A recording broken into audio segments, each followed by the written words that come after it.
Baik, Ya, sudah. saudara-saudara, karena waktu dan pagi ini ada beberapa saudara yang ada kegiatan di perluasan maupun ke luar kota. Jadi persekutuan pagi ini kita rekam ya. Amen. Eh, ya pagi ini kita selain beberapa saudara yang biasa bersekutu, kita juga undang eh, saudara-saudara apa ya yang eh, diharapkan ya bisa menjadi pilar ya, untuk menguatkan ya gereja-gereja yang ada di wilayah satu. Jadi saudara-saudara, eh, ini bukan semacam penggenapan yang resmi, tetapi eh, persekutuan kita setiap bulan ini kita mengharapkan kita juga bisa mendapatkan firman ya dan melalui suplaian ya, dan kebenaran yang dibukakan kita bisa eh, melihat satu visi dan sebagai hasilnya kita di dalam pelayanan di setiap lokal ini bisa lebih jelas ya sehingga membawa kemajuan bagi gereja-gereja lokal yang ada baik secara kualitas maupun eh, setelah itu yang tentu yang sangat diharapkan adalah setiap lokal di wilayah satu ini bisa ada penambahan di dalam jumlahnya ya. Amen. Nah, pagi ini saya ingin sedikit bagikan ya. Sebetulnya ini sudah saya bagikan di waktu kita mengadakan sidang pemecahan roti perdana di Jimbaran. Dan saya juga sudah bahas di Persekutuan Pelayanan Gereja di Surabaya. Nah, saya masih merasa ini sangat perlu untuk kita, saudara-saudara yang melayani di setiap lokal. Ya, mungkin kita sudah melayani bertahun-tahun, ya, tetapi visi mengenai Kristus dan gereja ini perlu disegarkan, ya, sehingga bisa membawa dampak. Ya, pelayanan kita juga bisa dipertinggi, pelayanan kita bisa diperkuat, ya. Setelah sekian lama kita mungkin sibuk ya di luaran ya seperti FKKP minggu ini, mungkin kita bisa jadi kehilangan ya kehilangan apa visi yang awalnya yang kita lihat ya. Nah, kita perlu belajar dari Paulus ya di hadapan Raja Agripa ya setelah dia melalui sekian lama ya di dalam ministrinya dia masih bisa mengatakan terhadap visi yang dari surga itu tidak pernah aku tidak taat. Ya. Saudara, kita hari ini melayani di dalam gereja, di dalam jalan pemulihannya. Ini saudara-saudara kita yang di depan, saudara Watchmeni dan saudara Witness Lee, ya, dengan jelas memperlihatkan kepada kita visi mengenai ministry perjanjian baru, ekonomi perjanjian baru Allah, ya, yaitu yang terfokus kepada Kristus dan gereja. Saya ingin eh, kesempatan ini membagikan ya sedikit bagaimana eh, dari terutama dari perjanjian baru ya mewahyukan mengenai gereja ini.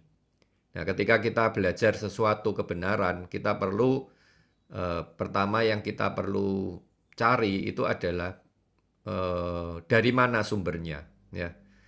Nah, mengenai gereja ini kita juga perlu melihat di dalam perjanjian baru pertama kali disebutkan itu di dalam kitab Matius ya pasal 16. Dan setiap butir-butir kebenaran yang pertama kali disebutkan itu menjadi prinsip yang mengendalikan ya, penyingkapan-penyingkapan yang sebelumnya.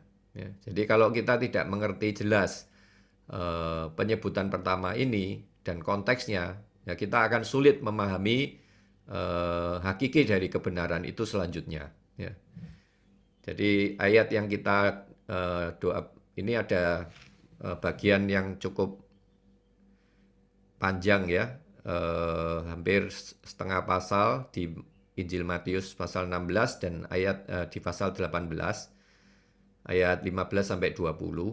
Nah, ini adalah penyebutan pertama mengenai gereja, ya. Yang pertama adalah visinya, yang di pasal 18 adalah mengenai kepraktisannya.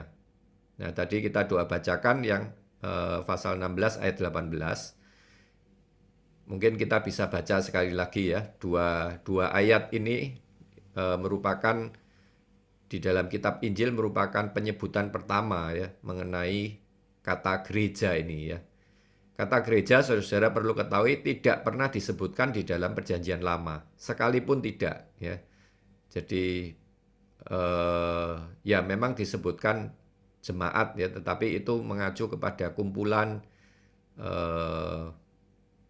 umat Allah ya, orang Israel. Ya, tetapi kata eklesia ini pertama kali disebutkan ya di dalam Matius pasal 16 ayat 18 ini ya. Kita baca lagi sama-sama saudara-saudara. Amin. Dan aku pun berkata kepadamu, engkau engkau adalah adalah Petrus, dan di atas karang ini aku akan mendirikan gerejaku, Allah maut tidak akan menguasainya. Matius 18 ayat 17.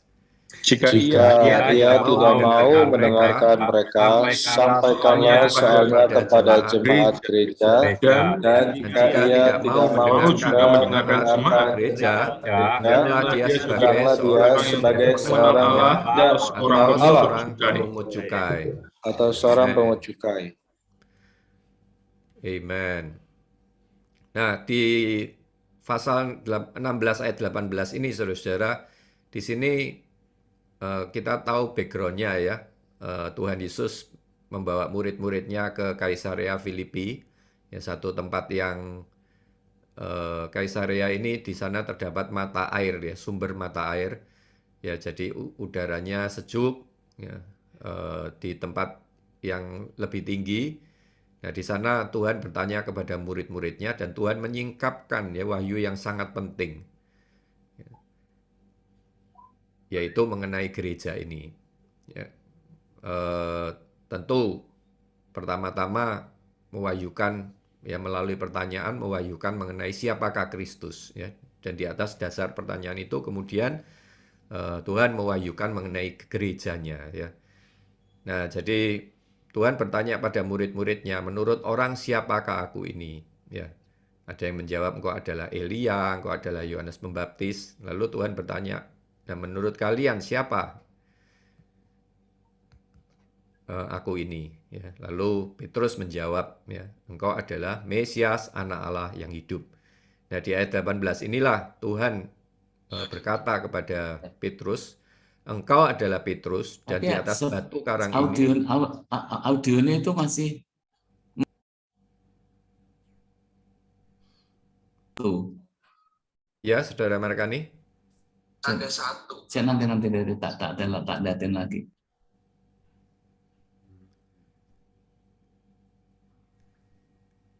Apakah suara saya kedengaran, saudara-saudara? Ya, terdengar kok. Oke. Ya, jadi Tuhan berkata kepada Petrus ya, engkau adalah Petrus, di atas batu karang ini aku akan mendirikan gerejaku, dan alam maut tidak akan menguasainya. Nah, di sini kita melihat apa yang dimaksud dengan batu karang ini ya. Ini kita harus jelas perkara ini. Jadi kalau kita melihat, pertama batu karang ini adalah mengenai visi surgawi mengenai Kristus ya. Jadi di sini dikatakan engkau adalah Mesias, Anak Allah yang hidup ya. Lalu di ayat 17 dikatakan berbahagialah engkau Simon bin Yunus, sebab bukan manusia yang menyatakan atau menyatakan ini reveal ya, di dalam bahasa aslinya itu artinya adalah mewahyukan ya. Jadi pengenalan bahwa Tuhan Yesus ini adalah Mesias, anak Allah yang hidup, ini adalah satu wahyu ya. Nah, wahyu bukan bukan manusia yang menyatakannya, tetapi Bapa yang di surga. Ini adalah wahyu dari Bapa. Ya, ini adalah satu visi surgawi. Ya. Wahyu berasal dari surga mengenai Kristus. Nah, kemudian yang menarik adalah di dalam konteks ini, di sini dikatakan, berbahagialah engkau Simon bin Yunus. Lalu kemudian di ayat 18-nya Tuhan mengubahnya ya.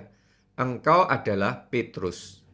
Jadi di sini ada satu makna yang tersirat, saudara-saudara, ya dari penyebutan nama ini, ya bahwa batu karang ini adalah ya bukan hanya Kristus, bukan hanya wahyu mengenai Kristus, tetapi batu karang ini juga berhubungan dengan transformasi, yaitu dari Simon kemudian diubah ya menjadi Petrus. Ini menyiratkan transformasi, dan kita bisa melihat ini di tulisan Petrus sendiri di 1 Petrus pasal 2 ayat 4 dan 5 ya.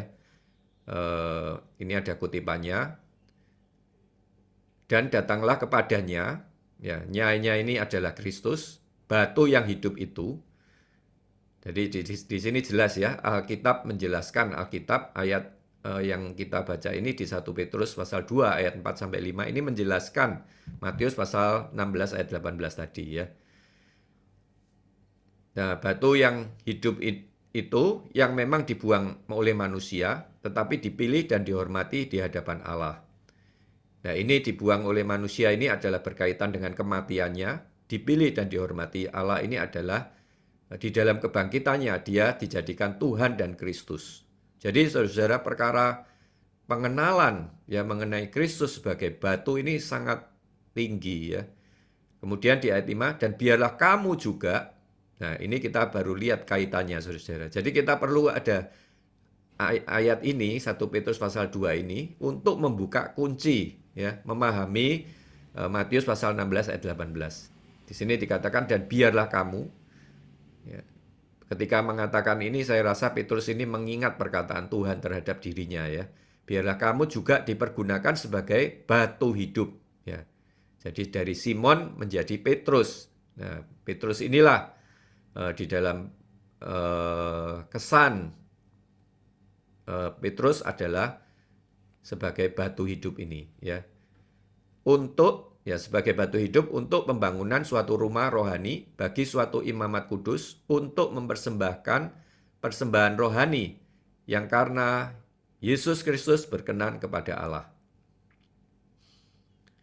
Jadi inilah saudara-saudara batu karang itu ya. Yang pertama, engkau adalah Mesias. Yang kedua adalah engkau adalah Petrus. Ya. Jadi bisa disimpulkan di sini, gereja didirikan di atas pengenalan akan Kristus dan pengalaman, ya, secara spesifik khususnya yaitu apa? Transformasi sebagai hasil dari pengenalan akan Kristus. Jadi saudara, semakin kita mengenal Kristus, ya, pengenalan itu akan mempengaruhi diri kita, membuat kita ini tidak lagi sama, ya, membuat lagi kita tidak bisa bernama Simon, tetapi kita akan diubah menjadi Petrus, ya. Saudara, kalau kita sudah melihat siapakah Kristus, ya, apakah yang dirampungkan oleh Kristus, hidup kita tidak mungkin sama, saudara. Ya, kita pasti akan mengalami transformasi. Ya. Nah, sehingga kita kemudian baru menjadi batu hidup bagi pembangunan gereja, pembangunan rumah yang rohani. Ya. Jadi kita perlu merenungkan baik-baik ayat-ayat ini ya, dan mencernanya baik-baik ya, sehingga menjadi satu kesan yang mendalam ya, menjadi visi yang mengendalikan pelayanan kita. Saya lanjutkan ya. Nah, jadi pengenalan akan Kristus ini sangat penting ya. Paulus pun di Filipi pasal 3 mengatakan ya, yang ku kehendaki ialah mengenal Dia dan kuasa kebangkitannya dan persekutuan dalam penderitaannya, di mana aku menjadi serupa dengan Dia dalam kematiannya. Saudara-saudara, pengenalan akan Kristus ini berkaitan juga dengan kebangkitan dan kematiannya. Ya, nanti kita akan lihat lebih jauh ya, dari mana kita melihat perkara ini. Jadi seperti di Filipi ini jelas sekali ya disejajarkan Sudah. pengenalan akan Kristus, kebangkitan dan kematiannya. Apanya?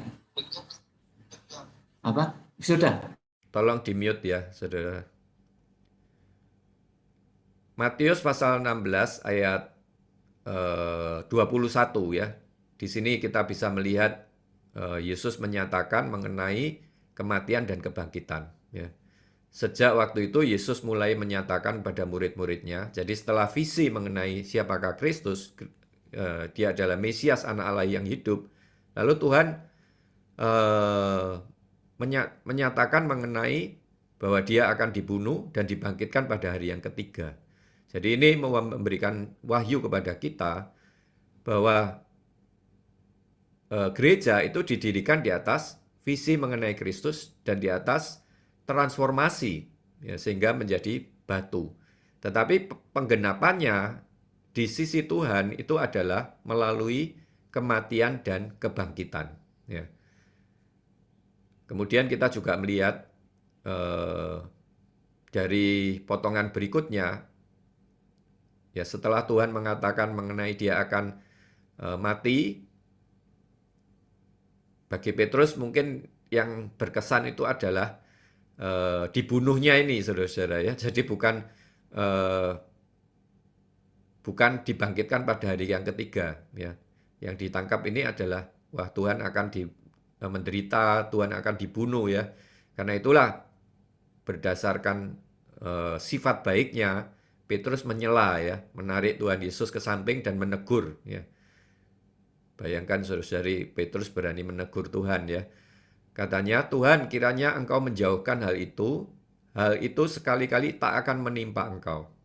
Nah, maka Yesus berpaling kepada Petrus, dia menghardik Petrus ya, "Enyalah iblis ya, engkau suatu batu sandungan bagiku, sebab engkau bukan memikirkan apa yang dipikirkan Allah, melainkan apa yang dipikirkan manusia."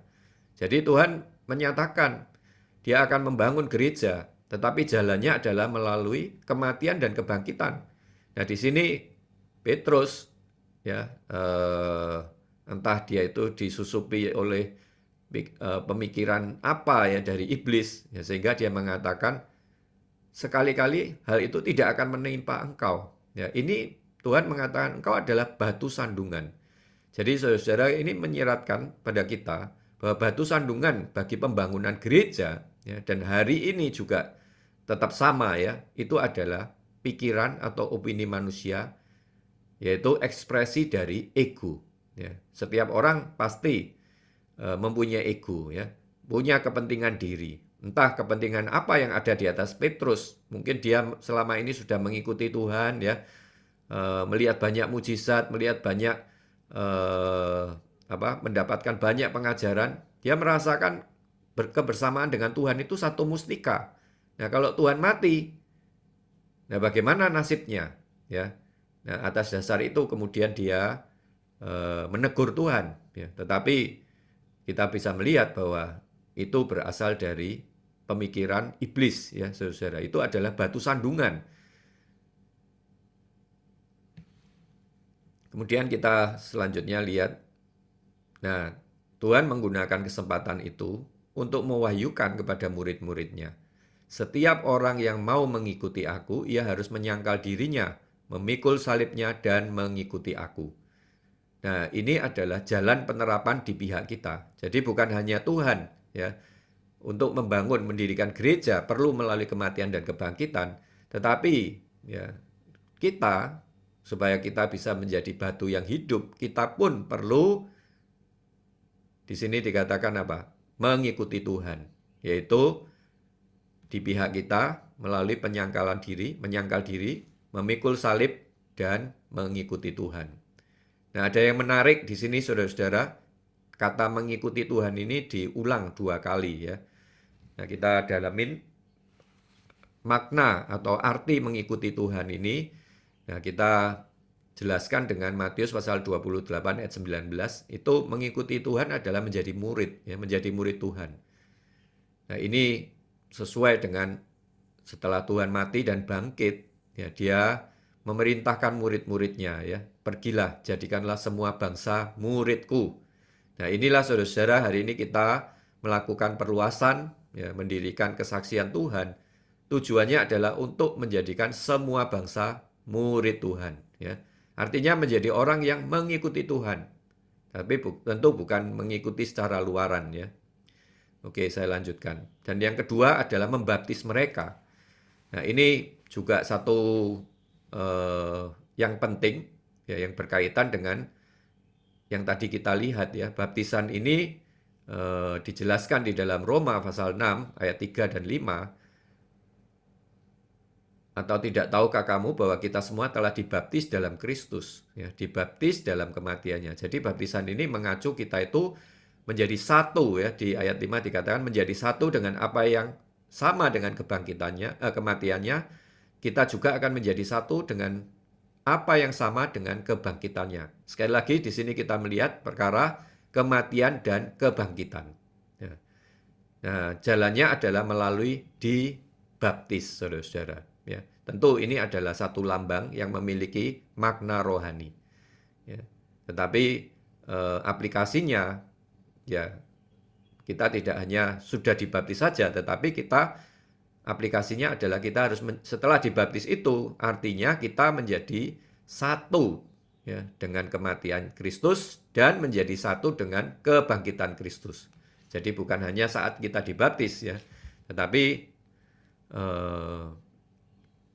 baptisan itu menjadi satu tonggak ya, menjadi satu kesaksian bahwa kita yang dibaptis ini adalah orang yang bersatu dengan Kristus di dalam kematiannya dan kebangkitannya.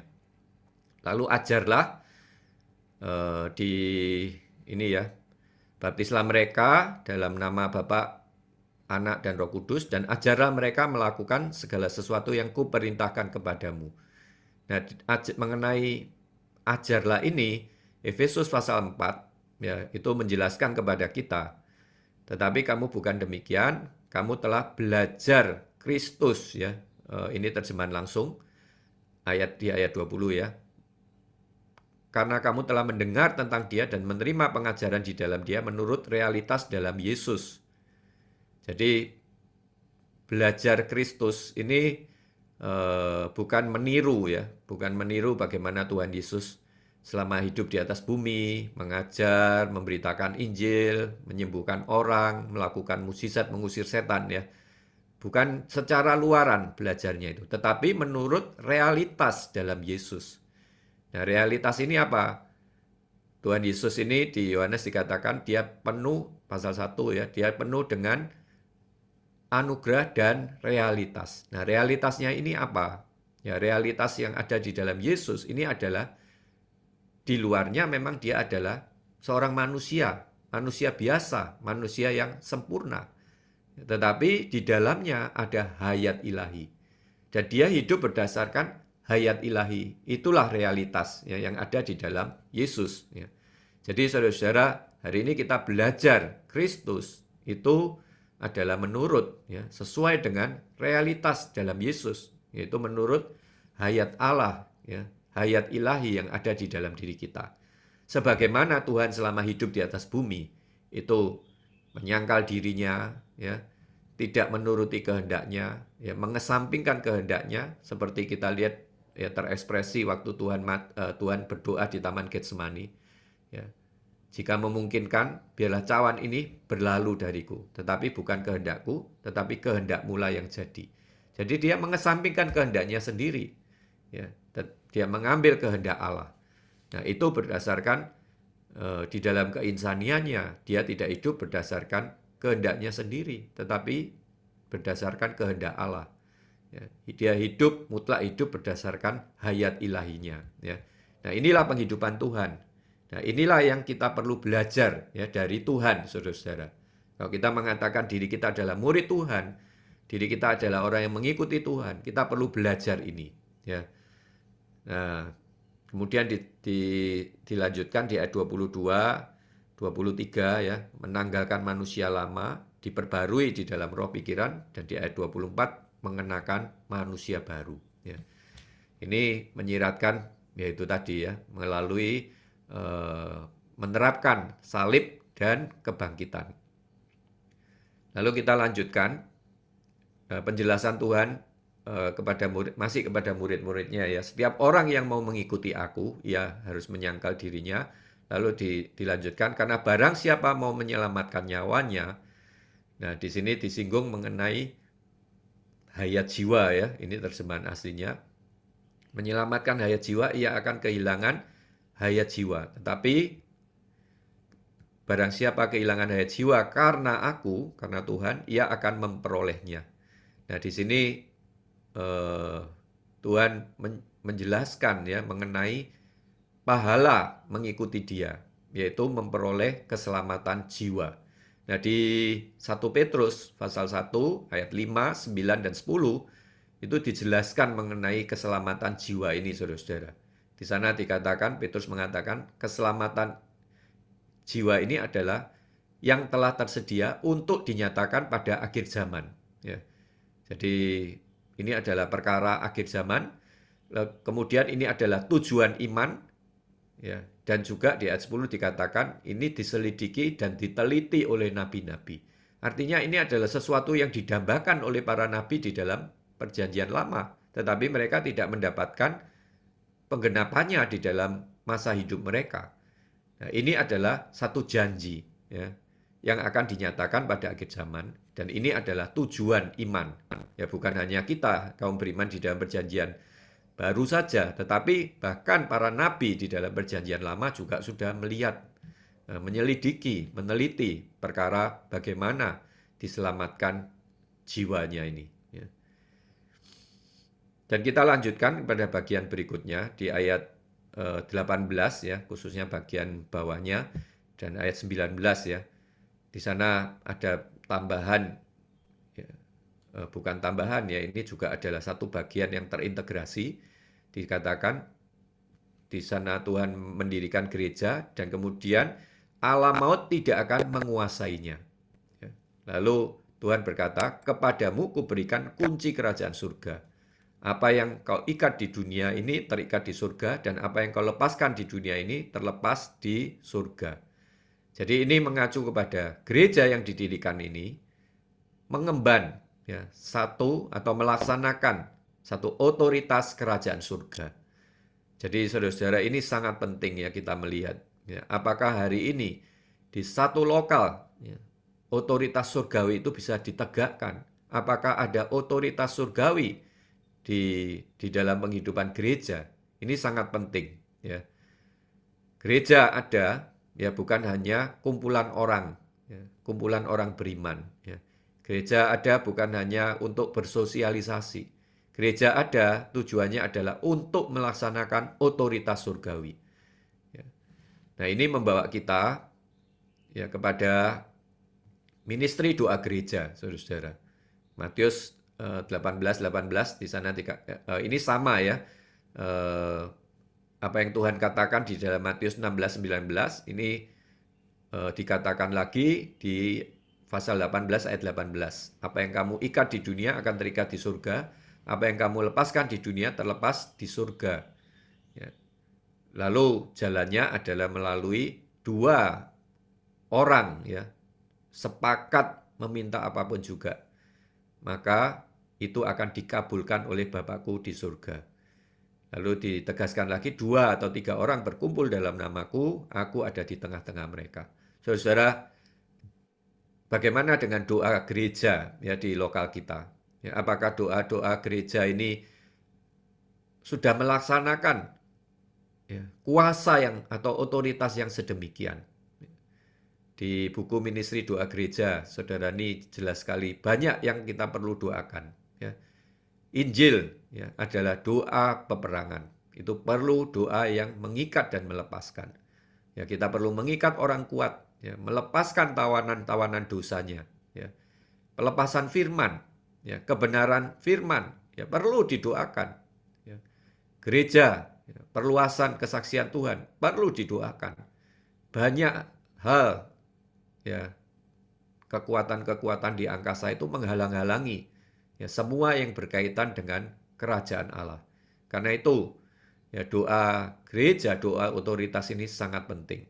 Banyak kaum beriman menjadi lemah. Banyak kaum beriman tidak punya selera baca Alkitab. Ini juga perlu doa otoritas. Gereja perlu berdoa. Gereja tidak bisa mendiamkan begini saja. Termasuk di dalam pandemi. Ya. Ketika menyikapi ya, peperangan yang terjadi di Rusia. Saudara-saudara juga merasakan mereka mengutip dari perkataan saudara Watchmeni ya. Ini sepertinya adalah peperangan biasa bangsa melawan bangsa. Tetapi dimanapun terjadi, itu selalu yang paling dirugikan adalah umat Allah, gereja Allah, dan kepentingan Allah. Karena itu kita tidak boleh tinggal diam. Biarlah ya peperangan itu masih jauh. Kita harus berdoa sungguh-sungguh saudara-saudara. Ya. Bagi apa? Ya terutama bukan hanya untuk menghentikan peperangan itu sendiri, tetapi yang terutama adalah supaya umat Allah, gereja Allah, kepentingan Allah tidak dirugikan. Ya. Demikian juga ketika kita berdoa di atas pandemi, ya, di atas situasi politik, di atas situasi ekonomi dan sebagainya. Bahkan di atas situasi keluarga kita. Saudara, kita perlu menerapkan doa otoritas. Gereja perlu berdoa. Ya, saudara. Gereja tidak hanya berdoa untuk pembangunan balai sidang, ya. Gereja tidak hanya berdoa untuk keperluan orang miskin, tapi gereja harus berdoa ya untuk mengikat ya, dan melepaskan. Ya. Selanjutnya mungkin saudara-saudara bisa baca sendiri di buku Ministry Doa Gereja ya. Jadi penting sekali ini berkaitan dengan visi mengenai Kristus dan gereja ini ya. Lalu kita bisa bandingkan dengan doa yang diajarkan oleh Tuhan. Umumnya orang Kristen mengatakan ini adalah doa Bapa kami. Sebenarnya ini bukan cuma sekedar doa Bapa kami yang dihafalkan ya. Tetapi ini adalah doa kerajaan saudara-saudara. Ya, datanglah kerajaanmu. Jadilah kehendakmu di bumi seperti di surga. Ini adalah subjek utama dari doa yang diajarkan Tuhan ya. Kita perlu berdoa agar kerajaan dan kuasanya datang ke atas bumi ini, ya, dinyatakan di dalam situasi zaman sekarang ini, ya, supaya kehendak Allah terjadi, ya, seperti kehendaknya terjadi di bumi. Oke, kita lanjutkan. Nah, itu tadi adalah visi, ya, sebagaimana penyebutan pertama di dalam kitab Injil. Kemudian kita lihat di dalam kitab Kisah Para Rasul, bagaimana gereja itu terwujud, ya. Nah, pertama, sekali lagi, kata gereja itu tidak muncul di Kisah Para Rasul pasal-pasal yang pertama ya. Di pasal 2 belum, pasal 1, pasal 2 belum disebutkan ada kata gereja di sana. Di sana hanya disebutkan semua orang percaya berkumpul ya. Lalu ciri mereka itu adalah mereka penuh dengan Roh Kudus ya. Jadi pada hari Pentakosta mereka penuh dengan Roh Kudus, lalu Roh Kudus turun memenuhi semua orang yang percaya yang berkumpul di Yerusalem. Lalu masih di pasal 2, ya, setelah pencurahan Roh Kudus itu, bangkitlah Petrus memberitakan Injil. Ya. Jadi dia bersama dengan 11 murid yang lain. Ya. Pada waktu itu 3.000 orang diselamatkan. Tetapi di sini pun ya kata gereja masih belum disebutkan. Ya. Lalu kita lihat di pasal 4 ya, bagaimana kaum beriman ya. Mula-mula mereka menempuh penghidupan. Ya, mereka berdoa, mereka penuh dengan Roh Kudus. Saudara-saudara, ini adalah ciri-ciri ya. Gereja seharusnya ya, orang yang menempuh penghidupan gereja itu bukan hanya kumpulan saja, kumpulan orang, ya, tetapi harus penuh dengan doa, penuh dengan Roh Kudus, lalu memberitakan firman Allah dengan berani. Nah, sampai di sini pun kata gereja belum muncul, saudara-saudara. Ya, kenapa? Ya, ini masih di aspek yang positif ya, berdoa penuh dengan Roh Kudus, memberitakan firman Allah dengan berani. Ya, sebentar saya akan tunjukkan ya kapan istilah gereja itu muncul ya.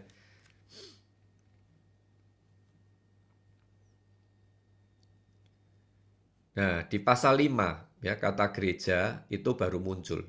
Nah, kaitannya itu sangat mengerikan sebetulnya ya, yaitu dalam konteks cerita mengenai Ananias dan Safira ya. Nah, apa yang terjadi? Karena Ananias dan Safira ini mendustai ya, bukan hanya rasul, tapi Petrus mengatakan kau mendustai Roh Kudus. Ya, lalu mereka mati ya. Ananias mati lebih dulu, kemudian Safira ditanya, dia tidak mengaku, dia juga mati. Nah, peristiwa itu membuat seluruh, di sini dikatakan apa? Seluruh gereja ketakutan dan semua orang yang mendengar itu. Jadi inilah kata gereja pertama kali digunakan di dalam Kisah Para Rasul. Nah, kaitannya apa, saudara-saudara? Ketika ya, masalah otoritas disinggung, disitulah ya, istilah gereja ini muncul. Jadi tidak bisa dipungkiri, gereja ini benar-benar adalah realitas kerajaan Allah. Ya, gereja ini adalah perkara otoritas, ya, bukan hanya perkara kumpul-kumpul, saudara-saudara. Ya. Gereja berdiri setelah ada penginjilan dan ada orang yang beroleh selamat, berkumpul penuh dengan Roh Kudus dan otoritas Roh Kudus dinyatakan. Itulah gereja, saudara. Saya sampai di sini saya bertanya ya, apakah hari ini gereja ada otoritas Roh Kudus, saudara-saudara? Ya. Apakah doa-doa gereja ini didengar? Apakah ada orang berdosa yang diselamatkan? Apakah ada orang yang sakit disembuhkan? Apakah setan terusir? Ya. Apakah firman Tuhan diberitakan dengan berani, menyebar? Saudara, ini adalah perkara otoritas Roh Kudus ya, di dalam gereja. Kalau gereja tidak ada ini, artinya gereja tidak ada otoritas. Ya. Dengan kata lain, ya kaki Dian sudah tidak ada pada tempatnya. Itu sesuatu yang sangat tragis, saudara-saudara. Di dalam gereja banyak kelemahan. Di dalam gereja banyak yang sakit. Itu seharusnya tidak masalah, karena memang gereja menjadi objek serangan dari si jahat melalui bagian-bagian yang lemah. Tetapi apakah gereja mempunyai kekuatan, mempunyai otoritas untuk membatalkan semua strategi setan? Itulah yang menjadi pertanyaan kita hari ini. Nah, kemudian saya lanjutkan.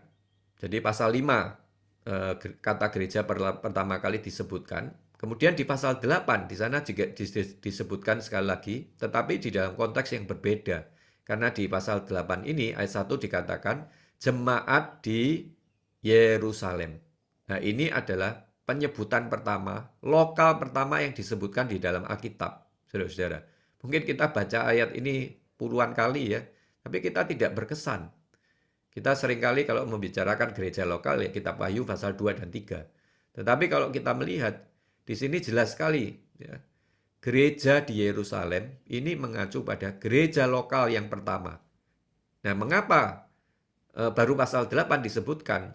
Bukankah sebelumnya murid-murid sudah berkumpul di Yerusalem? Nah, di sini saudara-saudara kita melihat ya konteksnya. Timbul penganiayaan setelah mati martirnya Stefanus. Mereka semua kecuali rasul-rasul tersebar ke seluruh daerah Yudea dan Samaria. Yudea ini satu daerah, satu provinsi, Samaria juga demikian. Ya, jadi murid-murid ini tersebar. Nah, di sana mereka bukan mengungsi saja, saudara-saudara, tetapi mereka di sana memberitakan Injil. Ya, jadi berulang seperti di Kisah Para Rasul pasal 2, ketika para rasul memberitakan Injil, akhirnya mereka berhimpun, pasal 4, ya, menempuh penghidupan gereja. Nah, ketika murid-murid tersebar ke kota-kota yang lain, ke daerah yang lain, Yudea dan Samaria, maka di sanalah muncul ya, gereja.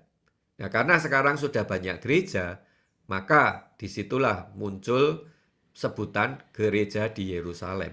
Ya.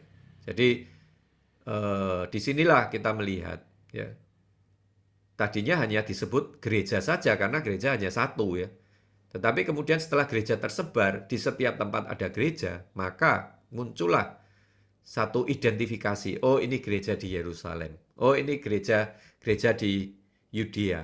Oh, ini gereja-gereja di Samaria. ya. Jadi itu ada sebutan gereja secara lebih spesifik, yaitu berdasarkan lokalnya, ya. Ketika orang yang telah percaya berkumpul di pasal 5 di dalam satu kota, kata gereja ya tunggal dalam bentuk tunggal disebutkan. Ketika mereka mulai tersebar di pasal 8 seluruh Yudea dan Samaria di banyak kota, gereja lokal yaitu gereja di Yerusalem disebutkan. Ya. Tentu di daerah lain juga ada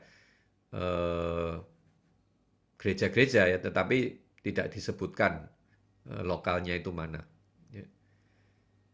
Kemudian kita lihat pelaksanaan praktis gereja sebermula. Ya, apa yang ada di dalam gereja? Ya, apa yang dilaksanakan oleh gereja? Saudara, di Kisah Para Rasul pasal 2 ayat 42 di sana dikatakan mereka bertekun dalam pengajaran dan persekutuan rasul-rasul. Mereka berkumpul untuk memecahkan roti dan berdoa. Lalu di pasal 5 ayat 42, setiap hari mereka melanjutkan pengajaran mereka di bait Allah dan dari rumah ke rumah dan memberitakan Injil. Jadi kita perhatikan di sini bagaimana pelaksanaan gereja, saudara-saudara. Pertama, bertekun dalam pengajaran dan persekutuan rasul. Yang kedua, memecahkan roti. Yang ketiga, berdoa. Dan yang keempat, memberitakan Injil. Ya. Jadi ini saya rangkum pelaksanaan hidup gereja. Ya, sebermula itu menjadi teladan contoh bagi kita hari ini ya. Jadi perlu bertekun dalam pengajaran dan persekutuan rasul-rasul. Ya. Gereja tidak boleh stop, saudara-saudara. Ya, gereja tidak boleh. Ini sudah diulang-ulang aja omongannya, ya. Perkataannya muluk-muluk tapi tidak ada realitasnya. Tidak, saudara-saudara. Nanti saya jelaskan ya mengapa ini penting. Ini adalah dasar, ya. Ini adalah pondasi. Kita bangun rumah, tidak boleh tidak ada pondasi, bukan? Ya. Bertekun dalam pengajaran dan persekutuan rasul-rasul, memecahkan roti, berdoa, dan memberitakan Injil. Ya, jadi 4 hal ini tidak boleh kurang ya di dalam satu gereja lokal. Nah, pertama kita lihat bertekun dalam pengajaran dan persekutuan para rasul. Ya. Tadi seperti saya katakan ini adalah dasar ya. Efesus pasal 2 ayat 20 dan 22 di sana disebutkan yang dibangun ya di atas dasar para rasul dan para nabi. Tentu di sini para rasul mengacu kepada pengajaran para rasul, para nabi mengacu kepada nubuat ya, para nabi ya, seperti di dalam perjanjian lama. Sebenarnya semua ini pengajaran para rasul itu adalah mengenai Kristus ya, dan apa yang telah dirampungkannya. Ya, para nabi bernubuat ya termasuk isi dari hukum Taurat ya, hukum Musa itu mengacu penggenapannya adalah di atas Kristus ya. Jadi sebetulnya pengajaran para rasul dan para nabi ini bersentral, berfokus kepada Kristus ya. Di sini dijelaskan Kristus sebagai batu penjuru. Di dalam Dia kamu juga turut dibangun menjadi tempat kediaman Allah di dalam Roh. Nah, ini saudara-saudara mengingatkan kita pada Matius pasal 16 ayat 18 tadi ya. Di atas batu karang ini. Jadi batu karang ini adalah pertama apa tadi? Pengenalan akan Kristus ya. Jadi pengenalan akan Kristus itu hari ini dinyatakan melalui pengajaran para rasul. Ya.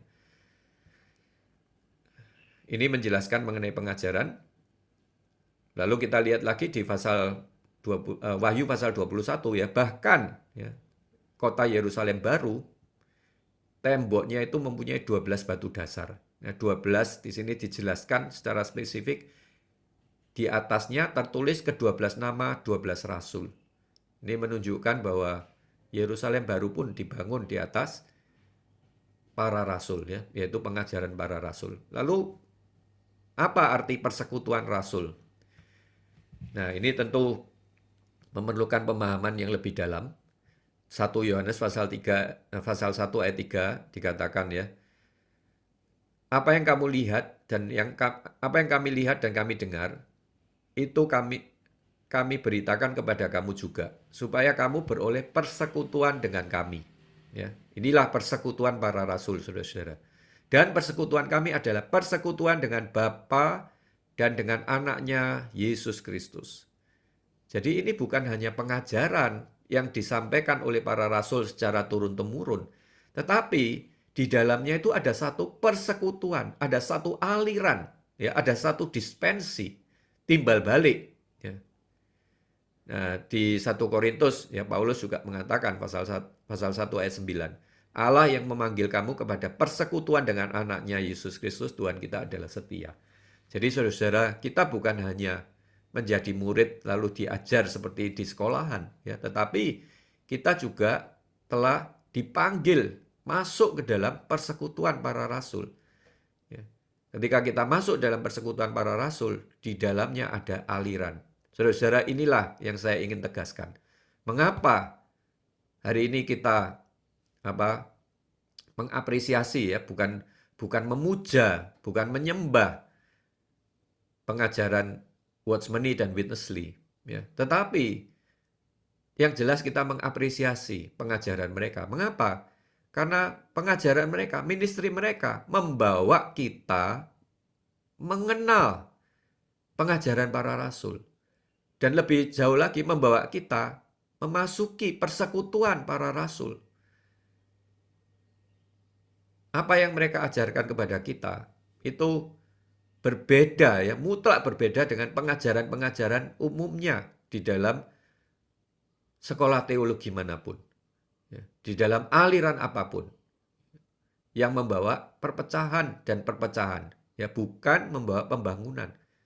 Tetapi jelas apa yang diajarkan oleh saudara Watchmeni, saudara Witness-Lee, itu konsisten, ya, mengacu kepada perampungan ekonomi Allah, ekonomi perjanjian baru Allah, mengacu kepada pembangunan tubuh Kristus. Ya. Saudara, kita patut bersyukur, ya, atas kesetiaan saudara-saudara kita. Ya, dia tidak menekankan doktrin yang aneh-aneh, ya, tetapi semuanya bersentral kepada Kristus dan gereja. Ya. Dan melalui pengajaran mereka, ministry mereka, membawa kita ke dalam persekutuan. Ya. Nah, persekutuan apa? Persekutuan Bapa dengan anaknya Yesus Kristus. Ya. Persekutuan ini adalah satu penyaluran, satu aliran. Ya. Melaluinya kita bisa menikmati penyuplaian hayat. Ya. Sehingga kita bisa bertumbuh di dalam hayat. Ya. Dan akhirnya dengan hayat ini terbangunlah gereja. Jadi inilah saudara-saudara pentingnya, ya, kita bertekun di dalam pengajaran persekutuan para rasul. Ya, memang semua orang bisa baca Alkitab. Semua, bahkan orang-orang yang sekolah teologi bisa mengerti metodenya bagaimana menafsirkan Alkitab. Tetapi saudara-saudara, ya, kita sepatutnya mengapresiasi, ya, apa yang sudah saudara-saudara kita lakukan dengan setia seumur hidupnya. Ya, mereka tidak menyangkal firman Allah. Ya. Mereka setia, ya, terhadap apa yang dilihat di dalam Alkitab, ya, yaitu pengajaran para rasul, ya, dan juga dari perjanjian lama, hukum Musa dan nubuat-nubuat kitab-kitab para nabi itu yang mengacu kepada Kristus. Dan mereka konsisten, sangat konsisten. Jadi saudara-saudara, hari ini, ya, kita perlu bertekun, kita perlu melanjutkan. Ya, jangan punya konsep, ini FKKP ini bolak-balik, ya, diulang-ulang begitu saja, ya. Kita menyaksikan berita-berita video kok sepertinya dari berita-berita yang dibahas itu saja, saudara-saudara.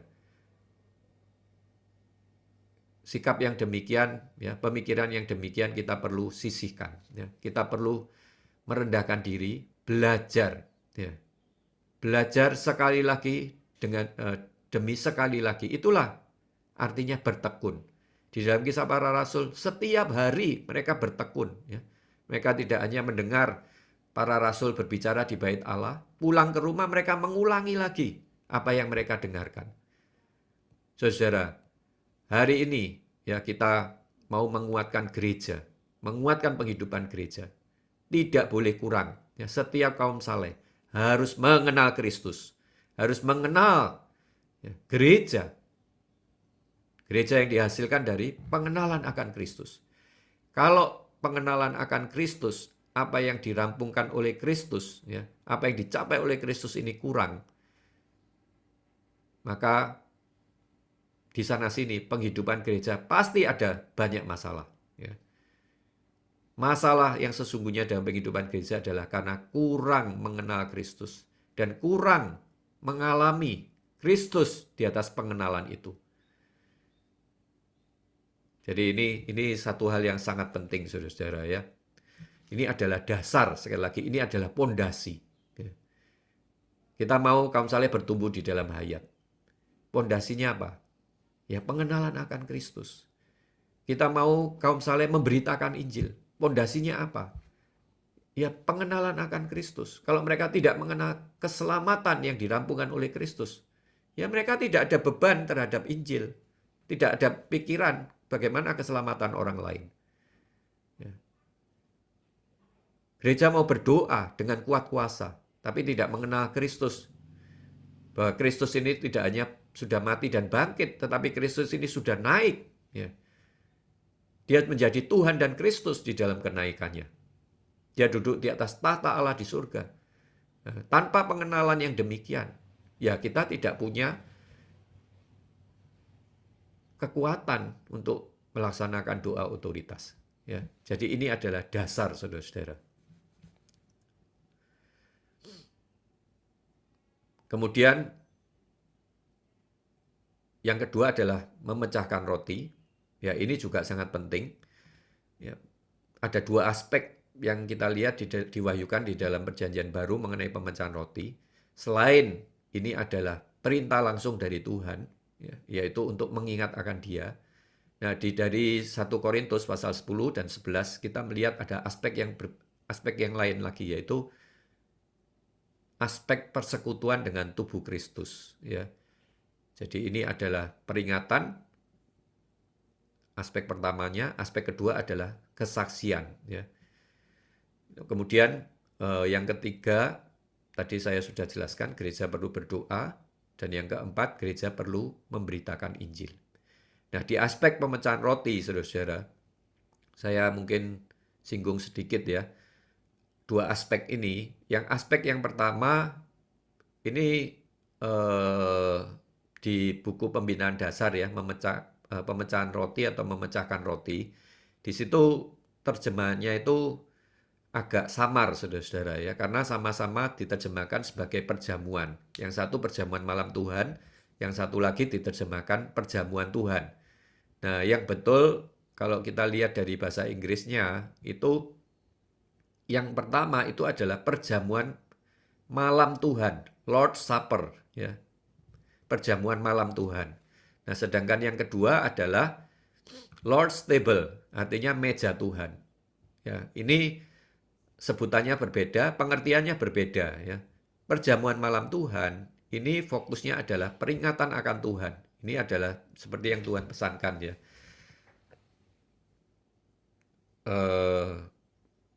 Peringatan akan Tuhan bagi kenikmatan kita. Ya. Jadi kita mengingat ya Tuhan sudah menyerahkan tubuhnya mati di atas kayu salib. Dia mencurahkan darahnya. Semuanya adalah untuk penebusan kita. Artinya bagi keuntungan kita, kenikmatan kita. Ya, untuk itulah kita perlu senantiasa mengingat akan Tuhan. Ya. Nah, perjamuan malam Tuhan itu berbeda dengan makan Paskah. Ya, karena Tuhan mengatakan, aku sangat rindu makan Paskah ini bersama-sama dengan kamu sebelum aku menderita. Dan kemudian dikatakan, aku tidak akan memakannya lagi sampai ia memperoleh kegenapannya. Ia ini maksudnya adalah Paskah ini memperoleh kegenapannya dalam kerajaan Allah. Ya. Demikian juga Tuhan tidak minum lagi hasil pokok anggur. Ya. Ini adalah makan Paskah yang terakhir. Ya, itu kali terakhir Tuhan makan Paskah bersama dengan murid-muridnya. Ya. Setidaknya ministry Tuhan bersama murid-muridnya ini 3,5 tahun ya. Jadi setidaknya Tuhan itu telah melakukan makan Paskah itu 3 kali bersama dengan murid-muridnya. Dan kali ini adalah yang terakhir ya. Nah, setelah ini kalau kita lihat konteks ayatnya, baru Tuhan memecah-mecahkan roti dan membagikan cawan. Itu adalah perjamuan malam Tuhan. Jadi ini dua makan yang berbeda. Yang makan pertama itu adalah makan Paskah. Ya, yang kemudian makan Paskah itu biasanya ada lauknya ya, ada daging anak domba, ada sayur pahit. Ya. Tetapi setelah itu Tuhan bagikan roti. Ya, Tuhan bagikan cawan. Nah, itu adalah perjamuan malam Tuhan. Jadi ini dua perjamuan yang berbeda sebetulnya ya. Cuman berurutan. Jadi setelah Paskah terakhir, Tuhan mendirikan perjamuannya ini ya. Lalu yang kedua adalah meja Tuhan. Nah, di 1 Korintus di sana dijelaskan, ini berbeda ya. Bukan sekedar mengingat akan Tuhan, tetapi ini adalah persekutuan dengan tubuh dan darah Kristus. Nah, ini adalah bagi kepuasan Tuhan ya. Mungkin saudara-saudara bisa nanti baca ayat-ayatnya ya, saya bisa bagikan PPT-nya. Bukankah cawan pengucapan syukur yang atasnya kita ucapkan syukur adalah persekutuan dengan darah Kristus? Dan kemudian, bukankah roti yang kita pecah-pecahkan ada persekutuan dengan tubuh Kristus? Jadi penekanannya adalah persekutuan, bukan peringatan ya. Jadi artinya ketika kita memakan roti, kita ini berbagian dengan tubuh Kristus. Ketika kita minum cawan, kita berbagian dengan cawan itu. Apa cawan ini? Ya. Cawan ini adalah perjanjian baru yang dimeteraikan, bentar ya.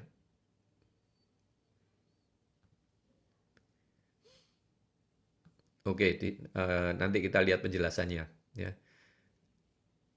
Tubuh di yang sebelumnya ya, di meja perjamuan Tuhan itu menyinggung masalah tubuh Tuhan diserahkan. Itu yang dimaksud adalah tubuh fisik Tuhan. Ya.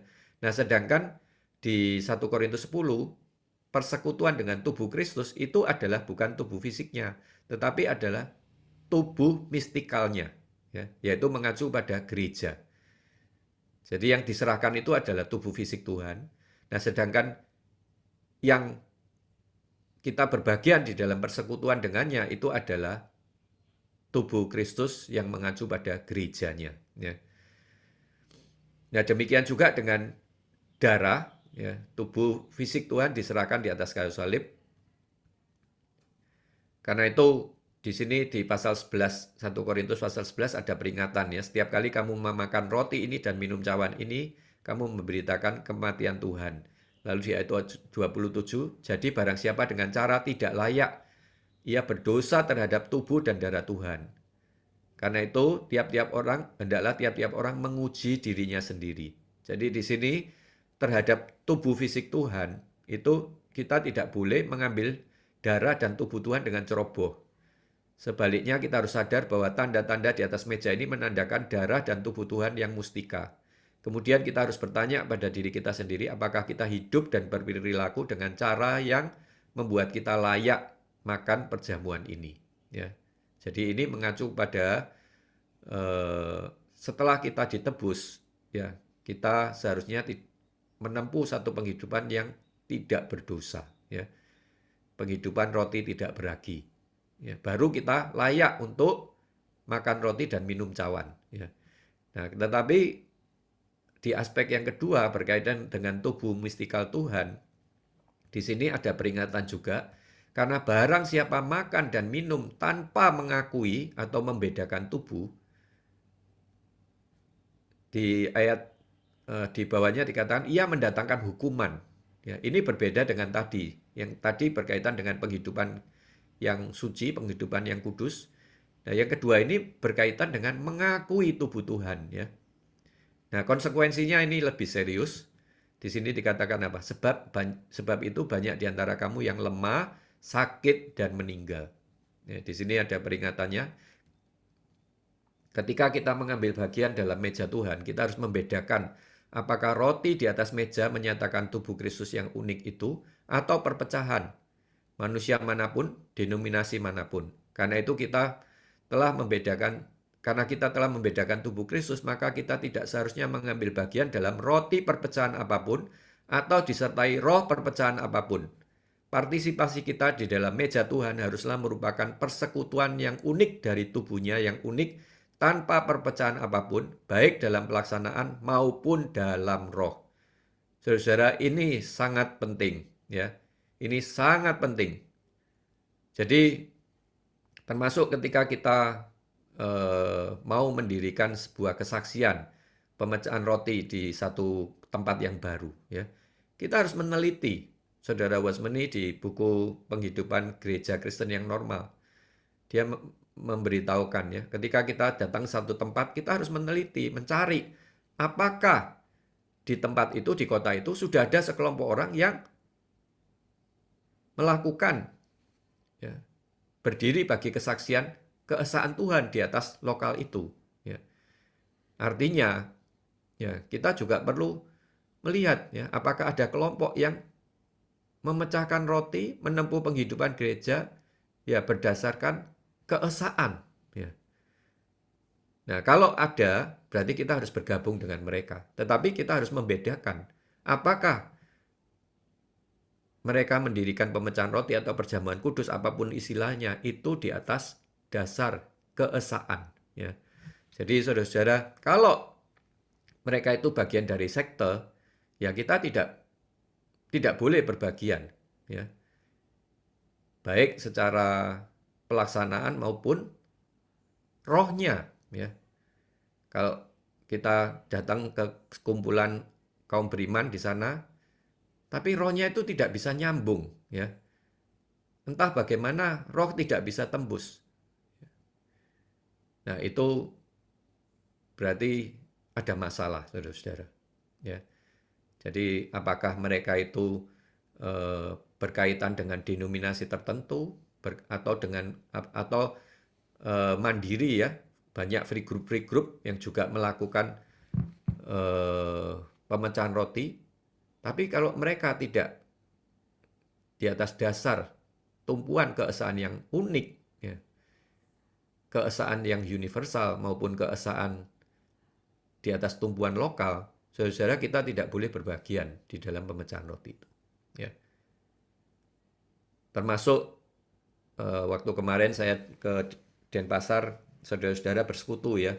Ternyata di Denpasar itu ada sekelompok orang Kristen yang menamakan diri mereka itu sama, ya, GSJK juga. Ini sedang diteliti, ya.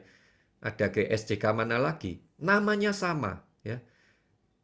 Prakteknya juga sama. Mereka tidak ada pendeta, mereka tidak ada merayakan Natal, mereka baca Alkitab. Saya tidak tahu apakah mereka baca buku-buku ministry atau Alkitab mereka pakai juga versi pemulihan, ya kan? Tetapi satu yang membedakan, yaitu mereka ini ada bahasa roh. Ya, ya tidak masalah lah, ya, karena bahasa roh juga itu karunia rohani. Ya. Tetapi menekankan bahasa roh lebih dari yang lain. Nah, itu menjadi pertanyaan.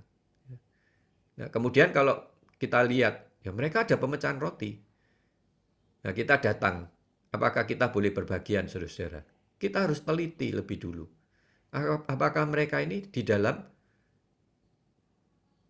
tumpuan keesaan? Apakah mereka ada persekutuan dengan tubuh Kristus? Dengan gereja-gereja yang lain? Dengan lokal yang lain? Atau hanya mereka sendiri? Atau hanya kelompok mereka memiliki persekutuan yang khusus kelompok mereka sendiri saja? Walaupun namanya saya tidak yakin terdaftar di pemerintah, ya, yang kelompok yang satu ini. Jadi itu perlu kita teliti.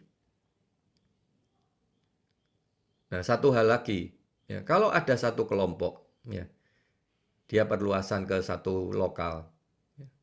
Lalu kemudian mendirikan dalam tanda petik gereja, mendirikan pemecahan roti di sana. Tetapi kelompok ini di gereja asalnya bermasalah. Kelompok ini berkelompok sendiri, tidak di dalam persekutuan, tidak di dalam keesaan dengan kaum saleh di lokalnya, dengan gereja di lokalnya. Saudara-saudara, maka pemecahan roti yang didirikan di kota yang belum ada gereja itu pun dihasilkan dari perpecahan, dari roh pemecah. Kalau kita baca di dalam 1 Korintus ini jelas sekali, ya. Itu dikatakan tanpa mengakui atau membedakan tubuh. Itu mendatangkan hukuman atas dirinya sendiri. Jadi saudara-saudara, perkara pemecahan roti ini kita juga harus jelas, ya. Dan kaum saleh harus jelas perkara ini. Kita tidak boleh berbagian di dalam, bukan hanya di dalam persekutuan dengan meja-meja penyembahan berhala, tetapi juga tidak boleh berbagian di dalam persekutuan dengan roti perpecahan, ya. Walaupun prakteknya sama, itu satu roti, itu satu cawan, ya. Tetapi kalau di dalamnya, baik di dalam pelaksanaan gereja maupun di dalam rohnya, itu ada perpecahan, ya sebaiknya kita hindari, ya. Jadi ini ada catatan mengenai keesaan gereja.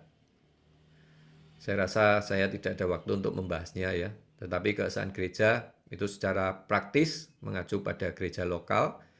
Nah, ada 7 faktor perpecahan yang dilarang, ya. Berdasarkan tokoh rohani, berdasarkan asal-usul keselamatan, siapa yang baptis, ya.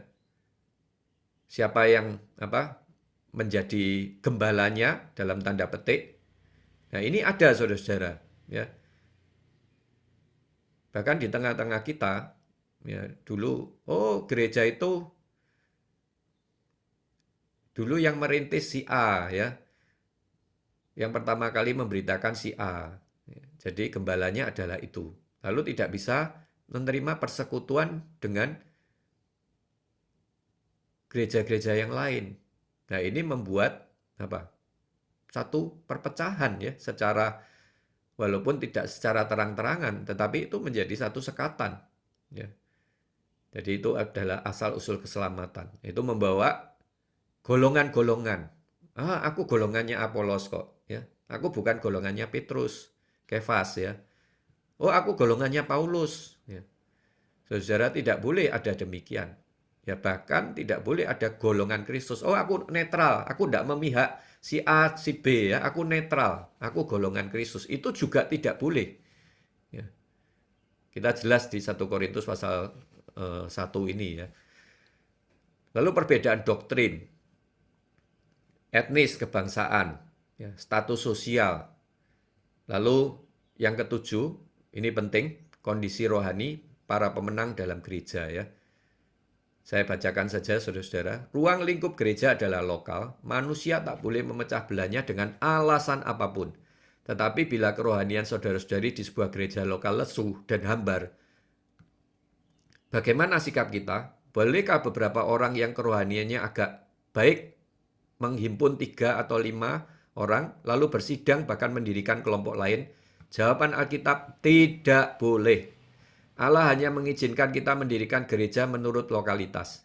Dan tinggi rendahnya atau baik buruknya kerohanian tidak dapat dijadikan alasan untuk berpecah belah. Andai kata mutu kerohanian dijadikan alasan perpecahan, akibatnya ialah, jika hari ini Anda tidak rohani, aku akan mendirikan sebuah kelompok lain.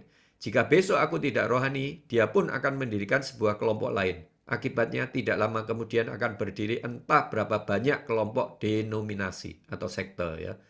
Dalam Wahyu pasal 2 ayat dan 3 ada 7 gereja berlainan, namun diantaranya ada 2 gereja yang dipuji Tuhan, yakni Smyrna dan Philadelphia. Gereja yang lain seperti Efesus hanya ada perilaku luaran, Pergamus ada kekeliruan doktrin, Tiatira ada kekeliruan moral, Sardis sangat mati, Laodikia hanya memperhatikan kemuliaan yang sia-sia. Jadi ini bukan gereja yang ideal yang disebutkan di sini. Mereka semua telah dicela oleh Tuhan. Kelima gereja ini sungguh sangat buruk, tetapi walaupun mereka lemah, mereka adalah 5 gereja lokal. Mereka bukan sekte. Mereka adalah gereja, hanya saja gereja yang lemah. Walau secara rohani mereka bersalah, namun secara posisi mereka tidak salah. Karena itu Allah hanya memerintahkan anak-anaknya menjadi pemenang di gereja tempat ia berada. Allah tidak memerintahkan mereka meninggalkan gereja itu. Kita tidak mungkin meninggalkan sebuah gereja lokal, maka bagaimanapun Anda harus berada di dalam gereja lokal itu.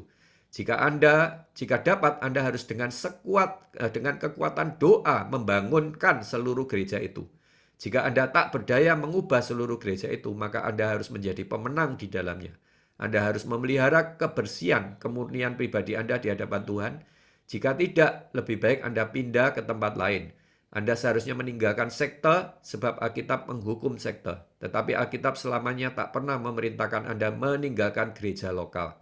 Begitu Anda meninggalkan gereja lokal, maka akan segera menjadi sekte. Maka kalau Anda ingin mengundurkan diri dari sebuah gereja, Anda harus selidiki dulu apakah ia sebuah sekte atau sebuah gereja lokal. Jika ia adalah sebuah gereja lokal, begitu Anda meninggalkannya, Anda adalah seorang pemecah belah. Saudara, ini ada sekelompok kaum saleh yang merasa dirinya sudah sangat vital, merasakan takdirnya adalah untuk menjadi pemenang. Dan menurut mereka, kitab Wahyu itu, mereka mengutip mungkin perkataannya Saudara Watchmeni dari buku Jalan Gereja atau Ortodoksi Gereja.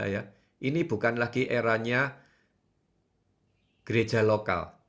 Ini tidak ada lagi para penatua, para rasul. Yang ada adalah bintang-bintang jemaat, yaitu para pemenang. Karena itu mereka memisahkan diri, mereka membentuk kelompok sendiri, bahkan memecahkan roti sendiri. Dan mereka juga menyuarakan, mengajak-ajak untuk orang itu mau menjadi pemenang harus keluar dari gereja yang merosot. Ini adalah perkataan iblis, saya tegaskan demikian. Saudara, kita tidak boleh berbagian di dalam kelompok mereka. Jelas kelompok ini memecah belah tubuh Kristus. Menganggap dirinya lebih rohani dari yang lain.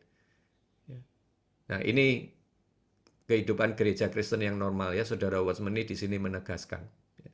Kalau kita memisahkan diri meninggalkan gereja, Anda adalah seorang pemecah belah. Saudara, mereka pakai alasan, bukankah di dalam kitab Wahyu ada firman yang mengatakan, keluarlah hai anakku, keluarlah. Tetapi mereka mengutip ayat ini di luar konteks. Ayat ini dikatakan adalah supaya kita keluar dari Babel besar. Babel besar mengacu kepada Babel agamawi dan Babel duniawi. Disitulah malaikat Tuhan menyuarakan supaya umatnya ini keluar.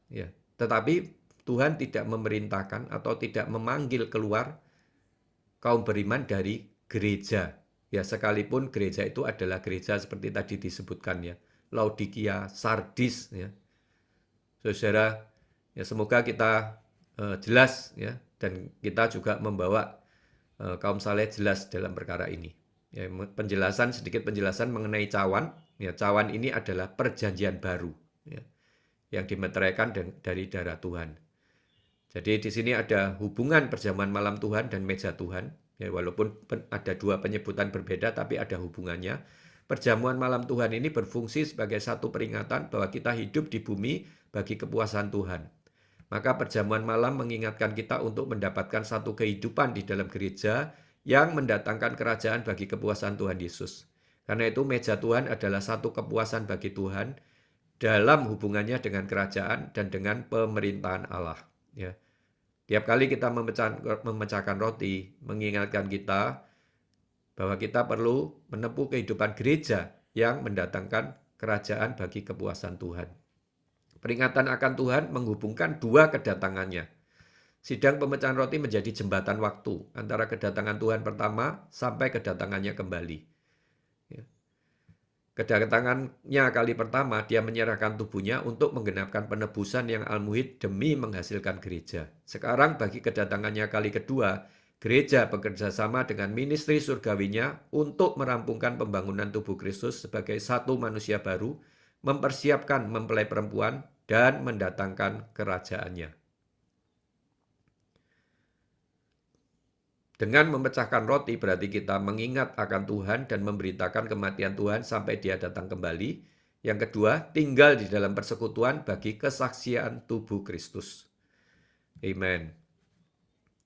Jadi saudara itu yang ingin saya sampaikan dan saya tegaskan ya.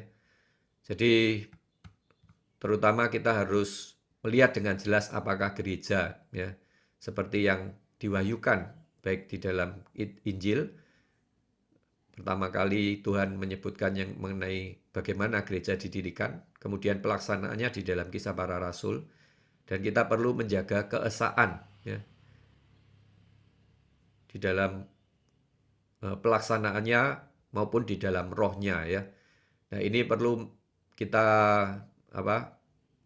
seperti kali ini di dalam masa pandemi saudara-saudara. Ya, virus itu sulit dihindari. Ya, kita tidak tahu di mana-mana ada virus ya. Belum selesai satu muncul varian yang berbeda. Sulit dihindari. Tetapi yang paling penting adalah antibodi kita. Ya. Nah, semoga melalui firman Tuhan demikian. Ini seperti sebuah imunisasi, ya, vaksinasi, ya, supaya kita mempunyai daya pembeda. Ya. Antibodi di dalam diri kita, antibodi rohani di dalam kita itu bisa membedakan ya mana yang perpecahan. Ya, ada orang yang memberontak, orang yang memecah belah di dalam sejarah gereja itu bukan orang biasa, saudara-saudara. Pasti orang yang keinsaniannya seolah-olah baik, ya, yang karunia rohaninya juga ada, pengenalan Alkitabnya juga kelihatannya bagus ya. Orang yang demikian baru punya modal untuk dipakai oleh iblis untuk memecah belah gereja. Nah, orang-orang yang demikian, ya semoga kita mempunyai daya pembeda, dan semoga kaum saleh ya di setiap lokal juga mempunyai daya pembeda, mempunyai imunisasi, mempunyai vaksin, ya, sehingga antibodinya bisa membedakan. Oh ini tidak benar, ya. Oh ini mempunyai roh pemecah, ya. Dan kita tidak berbagian di dalamnya. Ya, semoga Tuhan menjaga kesaksian Tuhan ya, ketika kita melakukan perluasan, saudara-saudara, kita tetap melakukannya tidak berdasarkan golongan, tidak untuk mendirikan golongan kita, kerajaan-kerajaan kecil kita, ya, sehingga kita nanti bisa mengatakan ini adalah wilayah kekuasaanku, ini adalah gereja, ini adalah aku yang mendirikan, ini adalah wilayah penggembalaanku. Tidak, saudara-saudara. Kita semua bekerja sama dengan Tuhan. Semua domba adalah milik Tuhan. Ya. Semua gereja adalah gereja Tuhan. Ya. Tubuh Kristus yang unik. Yang terekspresi di setiap lokal. Dan di dalamnya ada satu persekutuan yang unik. Persekutuan Allah Tritunggal. Ya. Jadi antar lokal, antara kita yang semua yang melayani harus jelas di dalam perkara ini. Amen. Kita respon sedikit di dalam doa.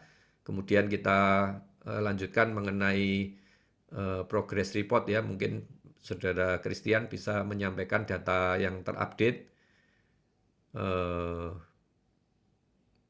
Dan kemudian mungkin ada beberapa saudara-saudara bisa menyampaikan kalau ada persekutuan praktis yang perlu kita persekutukan bersama ya. Amen. Saya harapkan ada beberapa saudara yang berdoa ya. Amen. Oh Tuhan Yesus. Amen. Tuhan Yesus. Amen. Ya Tuhan. Tuhan Yesus. Amin. Tuhan Yesus. Amen. Amin. Oh Tuhan Yesus. Amin. Amin. Ya Tuhan Yesus. Amen. Amin. Yesus. Ya. Tuhan Yesus. Amin. Amin. Tuhan Oh, biar mulai Yesus. persekutuan pagi ini, Ya, Tuhan Tuhan. membawa kami melihat, oh Tuhan Yesus, oh ada satu penghidupan bagi orang-orang Amen. taat, ya melalui visi gereja sedemikian, Amen. di dalam keesaan, di dalam dan memiliki daya beda yang jelas, Amin. dari luar yang bukan keesaan, yang membangun taat. Bila kami pun juga menjadi orang-orang yang sedemikian, Amin. memimpin setiap saudari, Amin. tubuh berdiri atas ketumpuan yang tepat, Tuhan, Amin. yang terang benderang di tiap-tiap Amin. kami melayani. Amin. Amen. Ya. Tuhan Yesus. Amin. Amin. Tuhan, terima kasih Tuhan. Amin. Persekutuan Tuhan. pada pagi ini Tuhan. Ya. Oh, semakin kami semakin dikuatkan, semakin masalah visi ekonomi yang baru Allah. Tuhan, di mana kami hari ini boleh bekerja, memperluaskan kesaksian-Mu, dalam memberitakan Injil, di dalam membantu seorang, Tuhan, dalam persekutuan para rasul, memecahkan roti, Tuhan, dalam persekutuan. Tuhan, kiranya Kau berberkati kami, Tuhan Yesus tetap satu, saya kata dengan semua saudara-saudara yang memperluaskan kesaksian-Mu, ya Tuhan, kami adalah satu. Tuhan, kami tidak boleh terpecah belah, kami punya satu amanat yang sama, tujuan yang sama, bangunan yang sama, Tuhan, untuk kemuliaan dan kerajaan-Mu semata. Terima kasih Tuhan. Ya. Amin. Amin. Amen.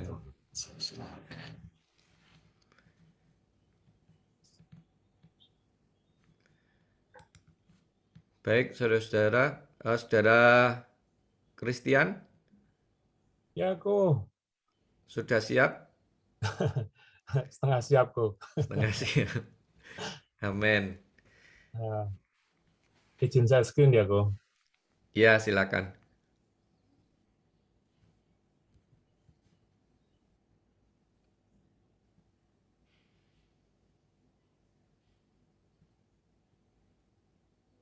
Oke, untuk tampilan dashboard, sementara belum ada perubahan yang drastis ya. Karena mungkin teman-teman yang perluasan itu belum mengupdate data untuk memasukkan hasil perluasannya. Jadi kalau dilihat sasaran perluasan sementara ini ada 4 provinsi, tapi kotanya ada 62 ya, yang sudah kayak kapan hari kita bicarakan. Kontakannya yang sudah diupdate ada 68, yang totalnya lebih awalnya ada sekitar 100-an lebih, dan ada per 29 masih update-annya sampai di sini. Jadi kalau umpamanya lihat data di dashboard, tidak ada perubahan banyak kok Ali. Saya nggak bisa berbuat banyak, karena kembali lagi saya tidak ada di lapangan, jadi saya harus butuh bantuan teman-teman, saudara penabur, bisa masukkan kembali seperti yang kapan hari saudara Cenghin kasih unjuk ya, ke lembar kontak awal atau LKA yang pernah kita sekutukan bareng-bareng. Jadi untuk dashboard rasanya masih kosong, masih minim. Kemudian kalau untuk wilayah 1, data yang masuk untuk sidang-sidang yang ada, untuk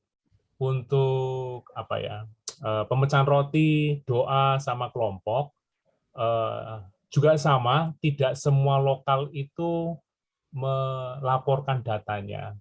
Jadi kalau umpamanya saya buat grafik sederhana, karena ini kemarin saya masih nunggu terus lokal itu mengirimkan datanya, tapi ternyata sampai malam tetap juga masih banyak yang kosong. Jadi saya cuma ngambil data dari bulan 4.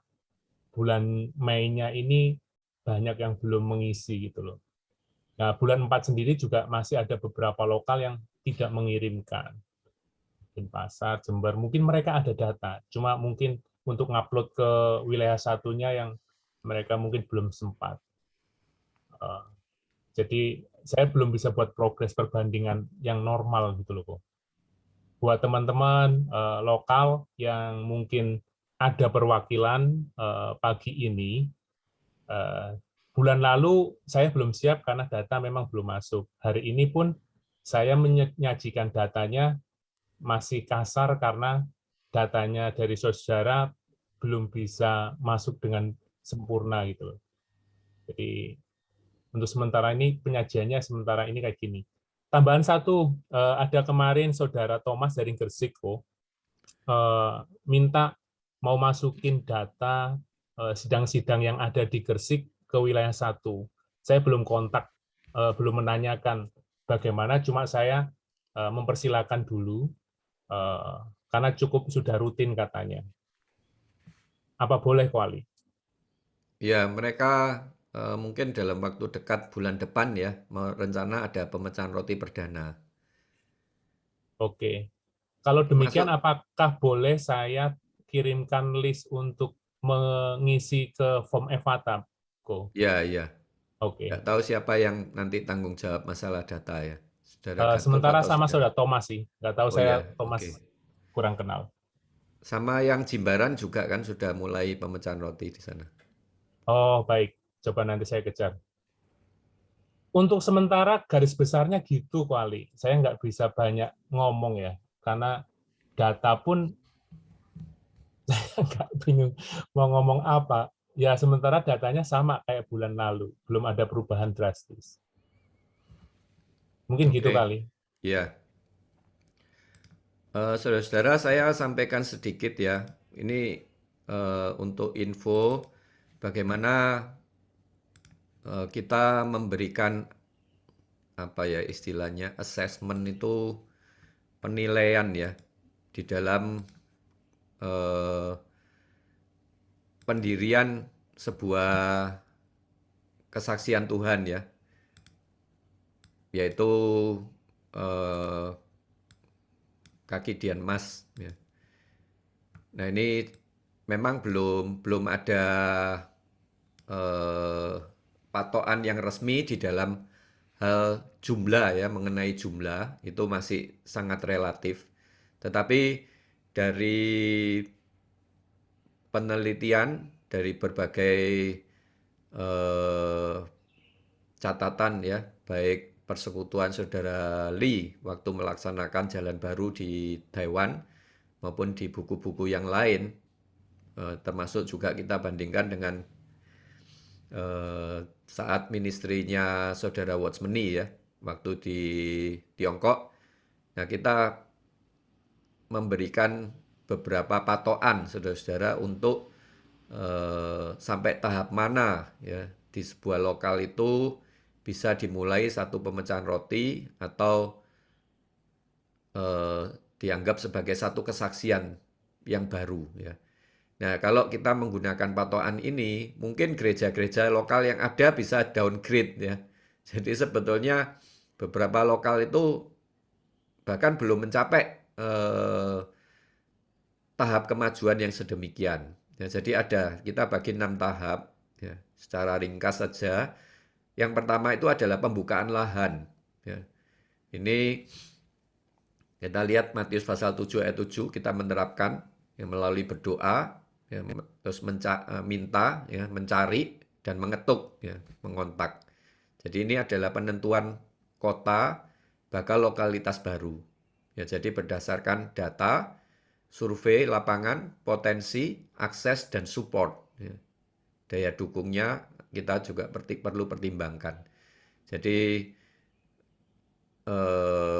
kita perlu melihat ya, apakah kota itu kita punya ada kaum saleh misalkan, ada keluarga kaum saleh, atau kita ada kontakan yang open ya. Kalau sama sekali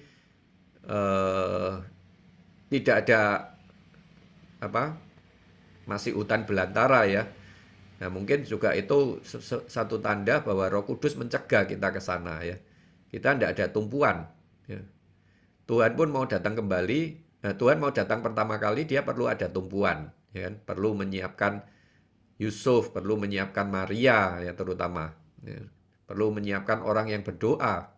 Nah, kedatangan kali kedua juga demikian, Tuhan perlu para pemenang. Ya. Nah, demikian juga kita mau mendirikan gereja, di kota itu kita harus perhatikan ya, apakah ada pekerjaan Roh Kudus, apakah ada potensi. Ya. Lalu tahap kedua adalah penaburan. Ya, kalau kota sudah ditentukan, di situ ada potensi. Nah, kita mulai melakukan pekerjaan penaburan. Ya, kita mengontak orang, kita memberitakan Injil, mencari anak damai, anak yang hilang, perempuan Sirofenisia, ya, sampai orang-orang di persimpangan jalan, ya, orang-orang yang tidak kita kenal, gitu. Tapi sama sekali juga bukan yang kuldor, ya, yang sebaiknya tetap mencari orang kenalan paling tidak, ya, family, ya, khususnya untuk kondisi Indonesia, ya. Lalu tahap ketiga adalah penanaman. Nah, setelah kita mengontak orang, ya ada orang yang terbuka, kita mulai memuridkan dia, membaptis, ya, seperti tadi yang kita baca. Nah, kalau dia sudah dibaptis, sudah jelas mengenai dilahirkan kembali, nah perlu ada prinsip acceptance, ya, penerimaan, ya, sehingga orang ini jelas meninggalkan denominasi, tidak berbagian di dalam denominasi manapun, dan kemudian dia jelas, ya, masuk gereja dalam tanda petik, ya, seperti buku pembinaan dasar itu. Ini adalah tahap menanam, ya. Lalu kemudian setelah ada orang yang diselamatkan, orang yang berpaling, nah mulai secara rutin kita harus memberi makan, ya, melalui pemberian makan satu demi satu, ya. Nah, sampai kemudian setelah beberapa orang kita dapatkan, kita mulai bentuk kelompok kecil, ya, mulai bersidang sebagai sidang kelompok, ya, bahkan sampai akhirnya kita bisa untuk mempersiapkan, ya, sidang pemecahan roti, kita adakan sidang hari Tuhan. Ya, itu tahap kelima. Baru tahap keenamnya itu betul-betul kita mulai ada pemecahan roti di sana, ya, mulai ada inti pelayanannya, ya, dan mulai ada sidang doa, ya, sidang pelayanan, dan ada mulai memikirkan masalah tempat sidang dan sebagainya, ya, termasuk juga perizinannya. Jadi ini adalah tahapan-tahapannya. Tahap 1 sampai 3 kita sebut lokal perluasan. Tahap 4 dan 5 ini lokal binaan, ya. Lalu tahap 6 itu adalah gereja lokal. Nah, sementara yang di huruf merah ini, patokan ini belum bisa fix, ya. Tetapi kurang lebih ini menjadi sasaran kita, ya. Dalam tahap penaburan ini kita perlu mendapatkan kontakan sebanyak mungkin, ya. Lalu kemudian sampai menghasilkan domba tetap, ya. Itu tahap ketiga itu minimal 10 domba tetap, ya, di satu kota. Lalu kemudian dari domba tetap menghasilkan minimal 3 keluarga yang terbuka, ya. Jadi bukan hanya individu tapi keluarga, karena gereja ini unit terkecilnya nanti adalah keluarga, ya. Jadi kita harus mendapatkan seisi keluarganya. Tidak bisa cuma satu itu nanti gereja tidak akan kuat, ya. Jadi perlu mendapatkan seisi keluarga, minimal 3, ya, baru bisa mulai. Nah, 3 itu dikelompokkan, mereka menempuh penghidupan gereja di dalam kelompok mereka.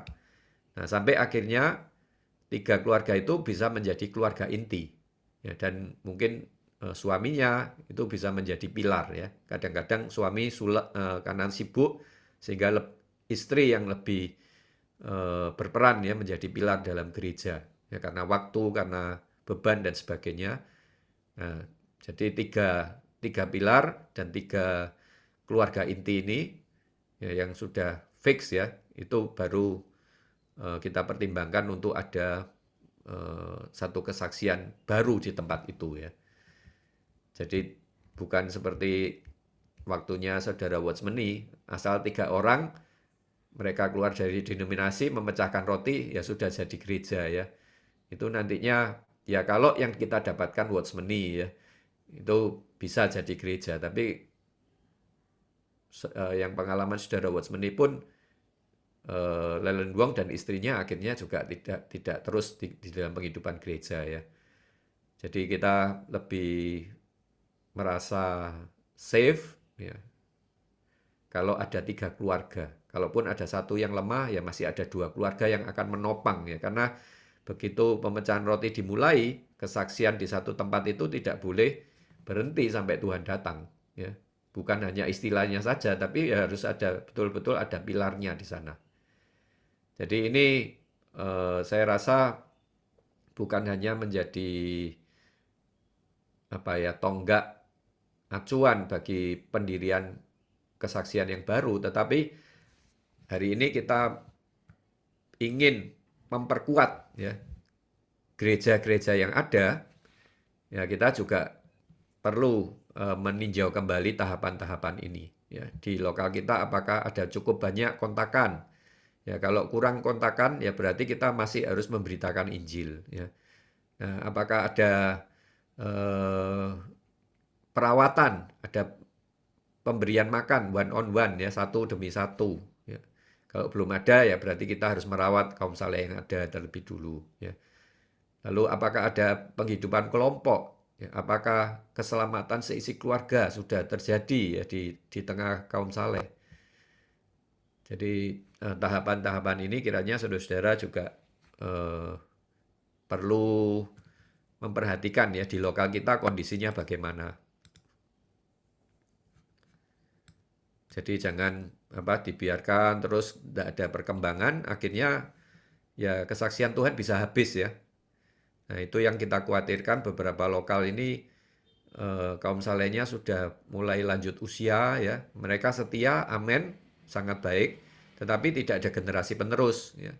Jadi harus demi kesaksian Tuhan, ya, kita kalau anak-anak kita sendiri, church kid, ya, yang dibesarkan dalam penghidupan gereja tidak bisa tinggal, ya mau tidak mau kita harus cari, ya, darah segar, ya. Kita harus mencari orang-orang baru ditambahkan ke dalam penghidupan gereja. Ya. Mengenai data ini mungkin Saudara Cheng Hin ada ini bagaimana, ya, sebaiknya supaya, karena tiap tahapan ini asesmennya itu semua berdasarkan data, saudara-saudara, ya. Jadi kalau tidak ada data masuk, bagaimana kita bisa menilai gereja ini sudah kuat atau gereja ini masih perlu diperkuat, ya. Tolong saudara-saudara juga bekerja sama, ya.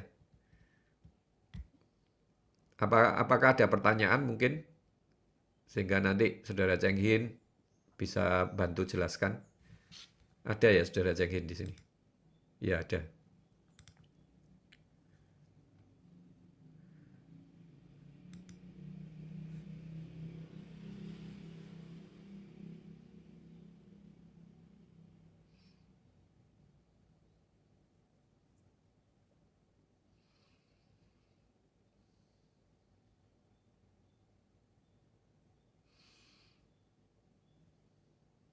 Ada pertanyaan, saudara-saudara?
Dari yang hari Jumat itu let's share, apakah ada perkembangan?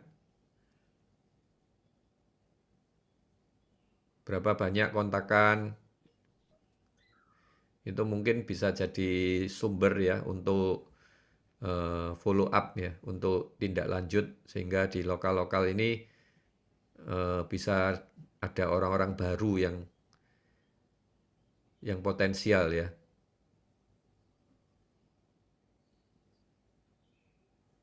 Ada datanya enggak, saudara-saudara? Untuk sementara datanya dari hasil pembagian buku yang kita bagikan kok. Jadi karena kalau yang hadir itu waktu kita bagikan link untuk ngisi data itu tidak semua orang mau membagikan kok. Ngisi. Ya, jadi data yang kita pegang itu adalah data yang mereka mau ngisi mendapatkan buku gratis. Nah, tapi kurang lebihnya separuhnya lebih itu saudari kita. Oh, iya. Jadi masih metani dan itu kebanyakan menyebar, bukan ada di wilayah satu, tapi kebanyakan ada di luar wilayah satu. Saudara Bambang ya, Bambang Firdos, apa bisa nambahkan, Bro? Oh iya, ya ini untuk informasi saja. Maaf saya sedang sambil di jalan. Setiap bulan kami adakan pembagian buku ya. Jadi minggu ketiga itu kami gunakan sebagai wadah untuk membagikan buku playbook e-book ya, Google Playbook itu secara gratis. Jadi minggu ketiga itu digunakan untuk topik khusus. Nah, minggu depan kita akan membahas tentang Kristus dan kekristenan. Nah, ini jadi bisa dimanfaatkan ya minggu ketiga, dan sebenarnya juga minggu-minggu yang lain untuk bisa mengundang kontakan untuk berbagian di dalam sharing firman Tuhan. Cuma semakin ke sini respon untuk download buku ini sepertinya mulai menurun ya. Dulu downloadnya itu banyak, bisa sampai 100 download, jadi harus istilahnya tombok ya. Tapi ke sini semakin diperketat, kita bagi di hari Minggu, yang download semakin sedikit, sekitar 30-an. Nah, itu berdasarkan pasti adalah orang yang ikut hari Jumat itu, let's share hari itu, kemudian yang isi form baru kami bagikan. Nah, sementara yang sistem yang kita kerjakan demikian, kita bagikan buku secara gratis bagi yang mengikuti acara Let's Share ini, buku e-book ya, elektroniknya. Itu kita sudah kerjakan sudah beberapa waktu ini. Ya, di data orang-orang yang meminta buku ini ada dari kekristenan. Nah, ini juga masih rutin kita undang terus untuk berbagian ya, untuk bisa ikut. Dan ada yang sudah respon, ada yang rutin, ada yang menanyakan. Ke saya pribadi itu ada 2 orang, satu dari Gempol, satunya dari wilayah 2 ya, Jawa Tengah, itu dari kekristenan.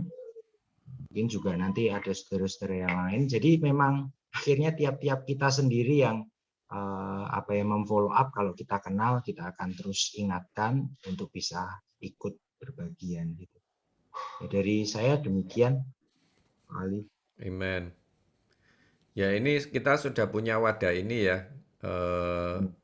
Ya, sebaiknya kita bisa memanfaatkan sehingga saudara-saudari bisa membagikan kepada teman-teman mereka ya. Karena sifatnya ini umum, bisa saja event ini dibagikan ke sasaran Injil yang terbuka ya, tentu anak-anak damai tadi ya, mereka yang tidak nolak ya, tidak keberatan bisa mendengarkan, atau juga teman-teman Kristen kita ya, atau family kita orang Kristen ya, mereka bisa mendengarkan demikian.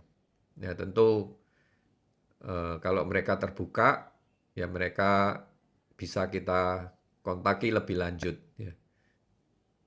Jadi bisa dimanfaatkan ya ada acara ini.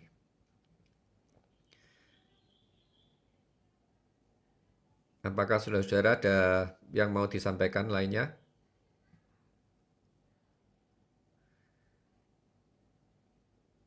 Sambil saya umumkan saudara-saudara, harusnya akhir bulan ini itu ada tanggal 26 sampai 30 itu ada sidang perbauran atau konferensi internasional ya, Hari Memorial.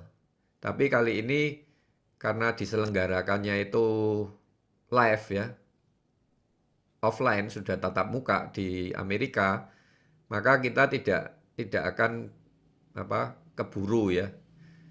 Jadi kalaupun mengikuti secara live itu jamnya sudah tidak cocok, itu jam dini hari kan. Di Amerika sore, di sini dini hari ya. Jadi karena waktunya tidak cocok dan kita di sini tidak libur, di Amerika sana ada memorial itu ada hari libur ya. Nah, di sini kita tidak libur, jadi kita putuskan khususnya Gereja Surabaya yang biasa mengadakan, kita tidak mengadakan secara online juga ya, tapi kita akan mengadakan video tetap melalui Zoom ya. Itu sesuai dengan jadwal FKKP-nya. Ya, jadi mengikuti jadwal FKKP kita adakan seperti yang sekarang setiap hari Minggu pukul 7 malam sesuai dengan jadwal FKKP. Jadi kalau FKKP-nya mulai hari Senin, hari Minggunya kita akan share ulang ya videonya. Gitu. Demikian juga dengan pelatihan musim panas yang harusnya itu tanggal 4 sampai 9 Juli. Juga sama karena mereka adakan secara tatap muka, secara fisik di Amerika, jam 4 sore dan jam 7 malam. Nah, waktunya tidak tepat juga. Jadi kita akan mengadakan pelatihan siar ulangnya kalau tidak salah ingat itu mulai Agustus nanti ya. Jadi beda sekitar 1 bulan dari pelatihan live-nya. Nah, untuk yang sidang perbauran atau conference itu tidak perlu pendaftaran, jadi semua saudara-saudari bisa ikut. Nah, kalau untuk yang pelatihan musim panas kali ini akan membahas 1 dan 2 raja-raja, itu nanti akan melalui pendaftaran. Jadi hanya saudara-saudari yang terdaftar yang bisa join Zoom-nya ya. Nanti pemberitahuan resminya, pendaftarannya akan dibagikan kira-kira sebulan sebelum pelatihannya diadakan. Oke, kalau tidak ada persekutuan lain, ya kita boleh akhiri. Nanti kita bersekutu lagi Sabtu kedua ya. Setiap bulan kita ada persekutuan mengenai penguatan gereja-gereja lokal ini. Ali. Saudara Timotius? Ini maafkan tadi saya kok bisa lupa, tapi kebetulan akhirnya saya buka. Ya, amen. Saya ada 5 menit lebih boleh ya? Ya, ya. Begini, ini kebetulan ini 1-2 Samuel selesai ya? Ya. 12 berita. Ya, ini karena hari ini kita sudah baca satu peringatan Daud yang keadaan. Ya, Daud yang peringatan terus yang hidupnya akhirnya bagaimana? Amen. Saya hanya sampaikan kalian semua sekerja masih muda-muda. Tentu saya bukan ini umur tua muda ya. Melalui ini nasihat-nasihat 5 fikul ini menjadi kita belajar. Kalian masih ya Tuhan belum datang, masih hari depannya masih panjang ya. Tentu saya tua ini juga Tuhan jaga saya ya, bukan artinya saya sembarangan, boleh tidak. Lebih ketat saya sendiri. Mohon semua sudah memang tadi saya masuknya terlambat sekali sisa waktunya. Saya dengarkan. Saya harap semua demi keperluan Tuhan pengumuman hari ini kita belajarlah semua yang 5 fikul ini untuk peringatan kita. Tentu judulnya mengenai prinsip rohani adalah satu itu adalah hayat bertumbuhan itu tambah akar bagaimana nikmat Tuhan itu pasti sudah untuk itu pribadi perorangannya. Baru kedua itu jaga nasihat yang kekudusan. Itulah ini hari ini Daud kekudusannya. Karena apa? Semua itu di dalam tanah permai ini kita sudah ada nikmat puluhan tahun, kedatangan Tuhan sedekat, sungguh di pemilihan sudah puncak, kejelasnya kebenaran visi yang kuat sudah. Kita sekarang mau apa lagi? Jadi melalui 5 fikul ini menjadikan peringatan kita, jangan lepaskan kita penghidupan yang sudah di dalam tanah permai yang bahagia ini. Tidak tahu suara saya dengar kali. Dengar Kau Tejan. Jelas nggak? Jelas. Jadi saya harap demi sudah saya mengasihi kalian ini di sini yang paling saya lihat Magani yang agak paling tua ya Magani. Magani mungkin 70 ada. Ya, situlah. Magani juga 87 waktu tahun hujan masih ada hari ini. Coba kita pikirkan Magani. Yang kitab yang dibawa berapa hari sudah diambil Tuhan, betul nggak? Yang muda-muda sudah diambil. Yang sudah ada yang sudah mungkin tinggalkan, nggak ada sakit, saya nggak tahu. Nah, Anda dan saya juga hari ini, Ali juga paling muda lagi. Nah, kalian sekarang kejarkan untuk perluasan pekerjaan Tuhan itu bagus semua. Tapi dirimu sekarang jaga. Jagalah dirimu hari ini jaga benar-benar menjaga yang ini, yang terus peringatan ini. Jangan sampai kami ada sedikit kejatuhan, mungkin sombong kah, hal lawan jenis kah, mungkin ada kemauan apa kah, mau kerajaan sendiri kah. Itu sudah contoh-contoh peringatan sudah banyak. Tapi saya rasa sekarang tidak ada waktu kerja gini lagi. Ali betul. Ya. Yang positif saya tidak nuntut ini tidak ada lagi artinya bagi saya. Tapi memang iblis tidak rela. Masih pakai ini mengganggu, saya tidak bisa pas, tidak bisa bangun. Ini karena tubuh membangun, sudah dikatakan, Efesus pasal 4 itu paling sulit. Nah jadi nggak tahu ya, saya ini tidak sengaja ya. Tadi saya ada banyak sekutu pagi, ada buka ini. Tahu-tahu, saya juga ingat ada persekutuan ini wilayah 1. Wilayah ada 1. Lihat, mungkin saya bisa ikut. Tahu-tahu ini sisa sedikit, saya bisa buka. Nah, mungkin Tuhan juga suruh ya. Saya nggak tahu ya, Ali. Benar kali? Ya. Saya selalu katakannya, bukan ada kebetulan. Tadi saya baru sekutu sama Batam. Lama dah sekutu sama saudara Isna ini. Saya dunia omongan bagaimana kita Batam, karena saya 15 tahun perluasan di sana. Bagaimana Batam tidak mudah. Nah, baru sekarang mereka berasa di Tanjung Pinang. Saya bilang ini kali bagaimana. Saya terus juga mengikuti Ali. Maupun saya tidak ada nama dan nama. Maafkan, saya di belakang itu doa terus. Amen. Saya mau saya makan ini. Saya semangat masih tidak kalah sama saudara Magani mukanya. Ya Magani, kamu lebih harus maju dari Jawa Agung, dari mana? Dulu ya berita sekarang tinggalkan bagaimana? Saudaraku, semua tidak. Tadi Ali katakan ada gereja lama soal gini-gini. Tidak heran. Dengan gereja yang untuk hari ini maupun benar puasa kerja juga banyak juga don, ada turun, bukan banyak, ada tagihan. Mungkin ada teman kan apa nggak tahu. Kenapa kita kesempatan lagi? Ya tahu, ini pribadi saya saksikan. Saya banyak terima tipuan, saya banyak tipuan di luar keluar, tapi saya terima tipuan masuk nggak gampang. Pak Ali kapan tipuan satu kali masuk, waduh luar biasa itu, langit mulai goyang itu. Itu kayak menyindir ya Ali, bukan. Ya 3 bulan lah, tapi Ali juga pernah ke rumah saya. Ini Ali, saya maaf ya Ali pernah ke rumah saya juga ya. Saya berhitung-hitung 2 tahun ini pandemi ya. Orang tua, boleh nggak waktu panjang sedikit? Ya, sebentar lagi. Ini 2 tahun ini. Karena mau ada pemberkatan nanti. Oh iya ya sudah. Ini 2 tahun ya Tuhan berkati juga. hamba sini maupun saudara datang, ini banyak kuatkan saya. Syukurlah Tuhan, saya rasa ini dorong sedikit demi kasih ya.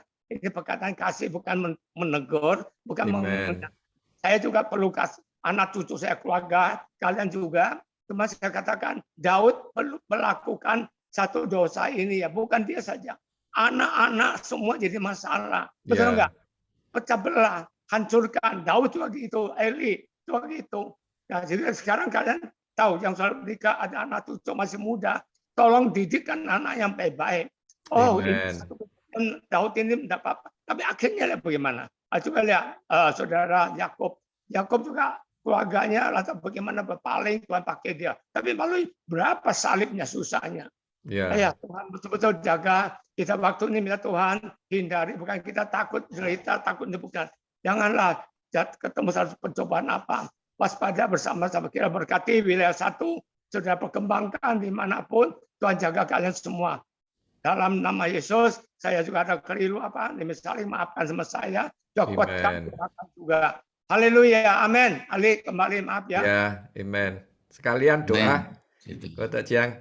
Mari saya doa ya. Untuk kita, untuk gereja-gereja. Sama-sama seru ya, saudaraku, mungkin luar pulau kota, wilayah 1 ya, sama-sama seru ya. Tuhan Yesus. Tuhan Yesus. Oh, Tuhan Yesus. Oh, Tuhan Yesus. Amen. Oh, dengan sehari masih cepat melihat kegagalan kita. Amin. Amin. Sampaikan diri kami, persembahan kembali untuk Tuhan yang dipakai. Amin. 5 figur. Akhirnya 1-2 Timotius peringatan kami sebagai pendekati positif, kami belajar. Katanya saudara masih muda, apa yang kami umur. Satu Tuhan, pakailah kami. Amin. Amin. Haleluya. Bisa jalan yang baik. Amin. Untuk mereka pulih wilayah 1 dan juga wilayah sampai 8 semua berkati. Terima kasih bagi Tuhan. Tuhan jagalah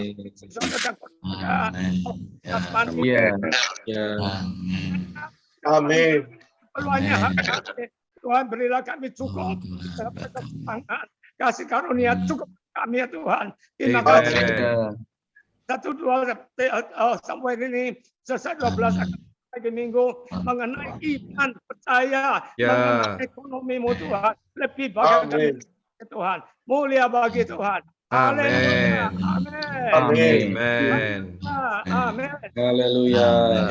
Amin. Haleluya. Ali, terima kasih. Ya, puji Tuhan. Terima kasih, Kota Jiang. Terima kasih, saudara-saudara. Amin. Tuhan berkati. Mulyono, terima kasih. Amin. Jiang, terima kasih. Puji Tuhan. Mr. Ali, puji Tuhan. Ya, saudara Markani, puji Tuhan. Terima kasih. Terima kasih. Ya, Irwan, puji Tuhan. Ini Alis, Berita, Alis, haleluya. Amin. Magani. Oke ya, terima kasih. Kalian mau ada pengumuman? Amin, saya mati.